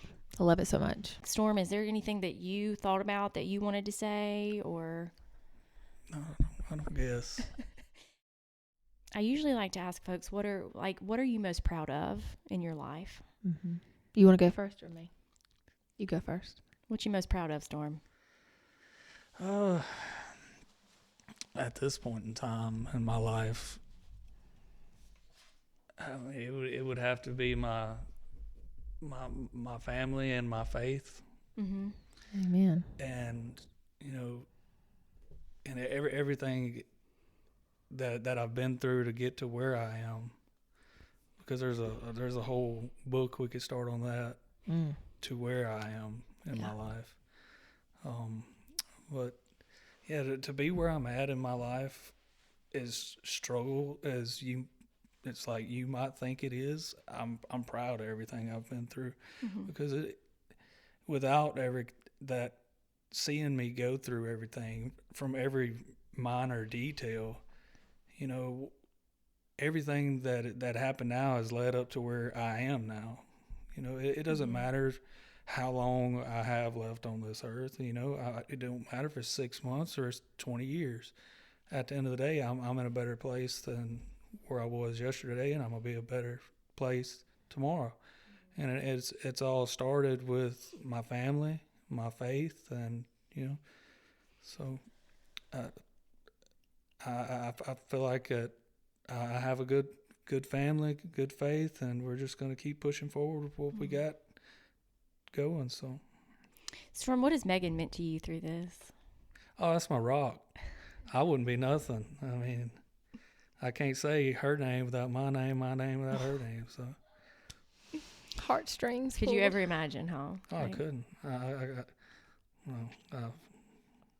There would be. I wouldn't be here mentally, physically, everything without her, holding me up. So Making me cry. I don't probably cry anymore. Wow. I've been so proud of you. I know, Like, I've I'm done the one really over good. here, a hot basket. He got case. me though. Well, it's important. I just I'm just so thankful for him. Like, if I could tell my 16-year-old self anything, it would be, it's worth it. Mm-hmm. It's worth it. And where I'm at today is exactly where I wanted to be.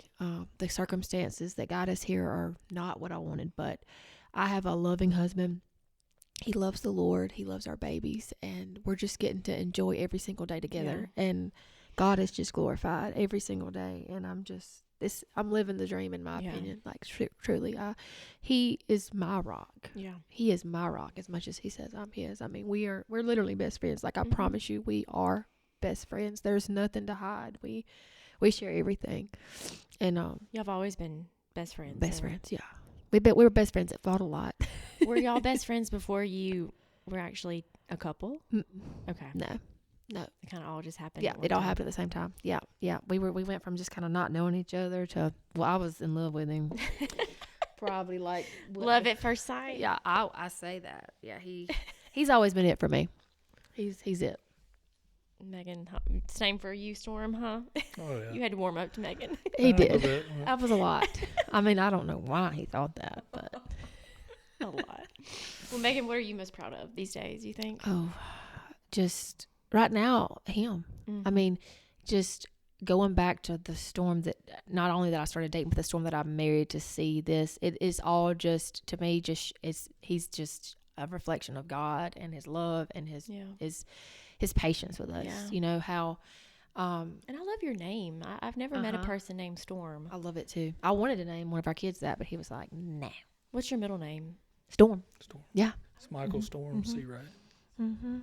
Yeah, so I'm what a just beautiful so name. I'm so proud of him, and he's the biggest. I think I told him I was his guardian angel because he came out of he went through a lot as a child, and I always said I was here to save him, but I think he ended up saving me. So, yeah. I think y'all are helping each other, huh? I think we have a pretty good little system going. I like to ask my folks, what are your, and you can answer this any way you want, but as far as goals for the future, like what do you guys see for your marriage? Like what do you want to happen in the year to come? Or, I mean, have y'all talked about that, anything like, or do y'all just kind of take things one day at a time? Yeah.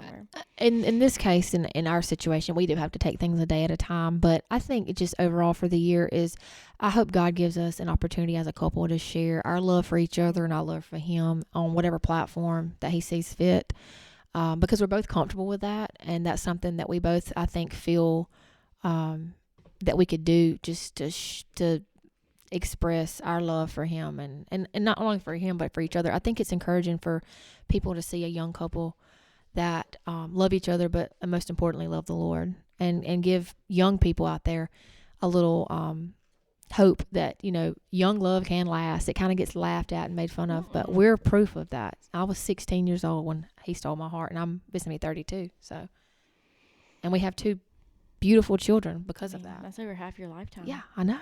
It's hard to think about a time. Can you really even think of a time before Storm? It doesn't exist in my mind. Yeah, he came along, that was it for me. Storm, do you feel that way? Like, can you really even think back at a time when Meagan was not a part of your life? No, I feel like we were born together. Yeah, I say we came out the womb. I mean, yeah, really. I mean, you just when you get together that young, I mean, we essentially grew up together. I mean, he went to both my proms with me. Yeah, I went to his senior prom. No, I didn't go to his. Yeah, he didn't go to his senior prom. I take that back. He didn't want to go. So we went to mine. I was like, you're not getting out of that one. So y'all really walked through like all situations together. Yeah, the NICU, newlywed. I mean, all of that. We've had a lot of challenges thrown at us, and we've always come out stronger. I love that because not everybody can say that, Meagan. No. Most people will come out separated or, have a rift between them that never really gets resolved. So I think that anytime you can say it's made your relationship stronger, absolutely, is a testament to the Lord. It is. Right? He gets the glory for this because we had a lot of things that should have tore us apart. Yeah.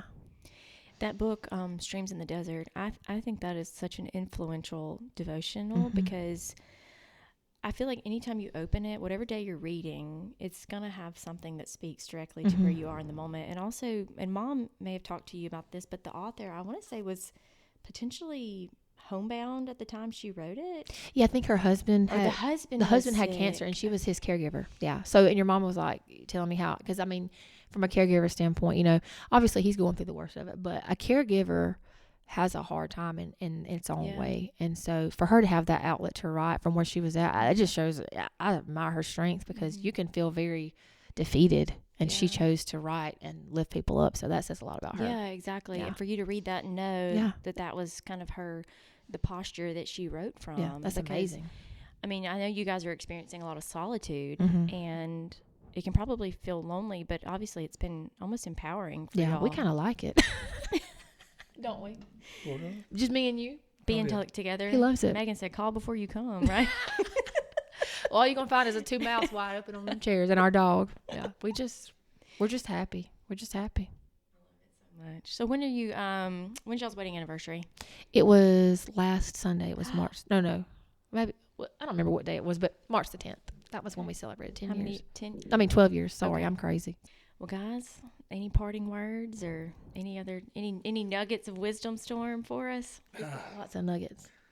I lost most of my nuggets over the past few years. In fact, what I can remember. Do you have a verse that sort of has ministered to you that you can remember? Yeah, I really can. And it's more of what I can hold on to mentally. But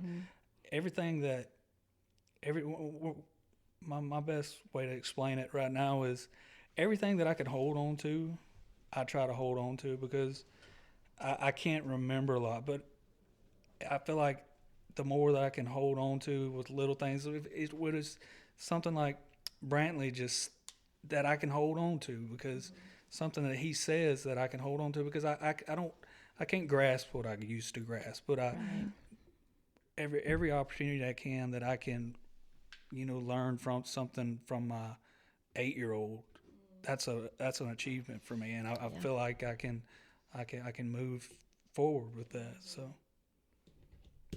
I think that's amazing, because sometimes we can learn the most from a child. Oh, Amen to that. Yes. They're resilient. Kids are resilient.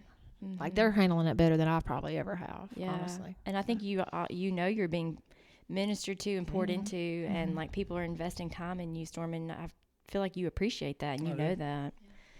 Megan, do you have any final thoughts? Or I just want to say thank you for giving this opportunity. This is something that I will cherish forever. And my podcast nerd self is in hog heaven. I'm sorry we didn't talk about a murder case. Hey, we need to do a deep dive and get my sister for that. We gotta pick some murders. Are there some murder mysteries in Wayne County we need to get to the bottom of? Let me call the sheriff's department. We can start doing our research now. We can start now. Yes. Maybe I'll do a side podcast. Maybe Storme, will you get in on that? That'll be a fourth person though, right? You may not. You might not want to be. Usually fall asleep during the podcast. Well, this podcast went kind of crazy, didn't it, at the end? So, like I said earlier, folks have been ministering to you all through this, but I truly believe that the Lord is giving you all a word to share, and you are probably ministering to others more than you realize, right? I sure hope. And I know, is it maybe Rick Warren who has said that sometimes your greatest hurt will become your greatest ministry? That is so true. And I think you guys are living that out literally in real time as you walk through this journey. So thank you so much. Thank you for doing this. Thank you. Thank you so much.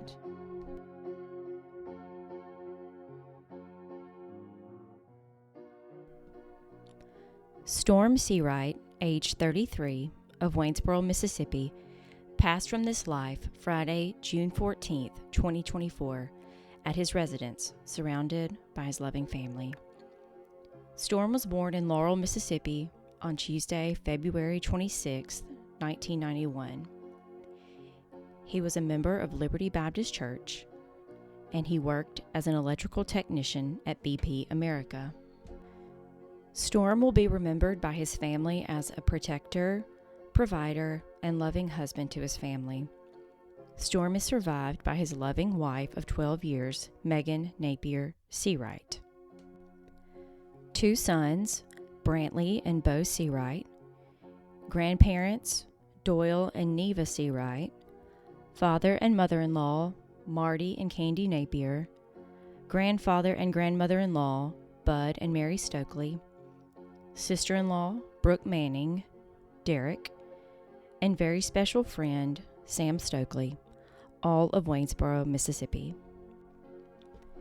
In Matthew 6, verses 19 through 21, Jesus tells us, "Do not store up for yourselves treasures on earth, where moth and rust destroy, and where thieves break in and steal, but store up for yourselves treasures in heaven, where neither moth nor rust destroys, and where thieves do not break in and steal. For where your treasure is, there your heart will be also."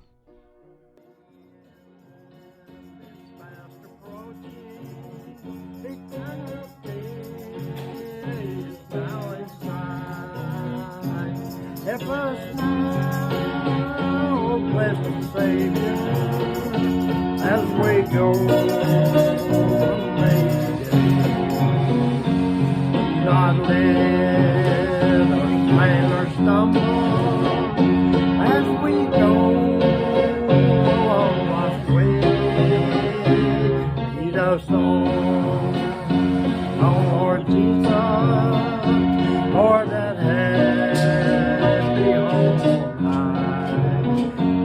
I just sin, my blood so precious.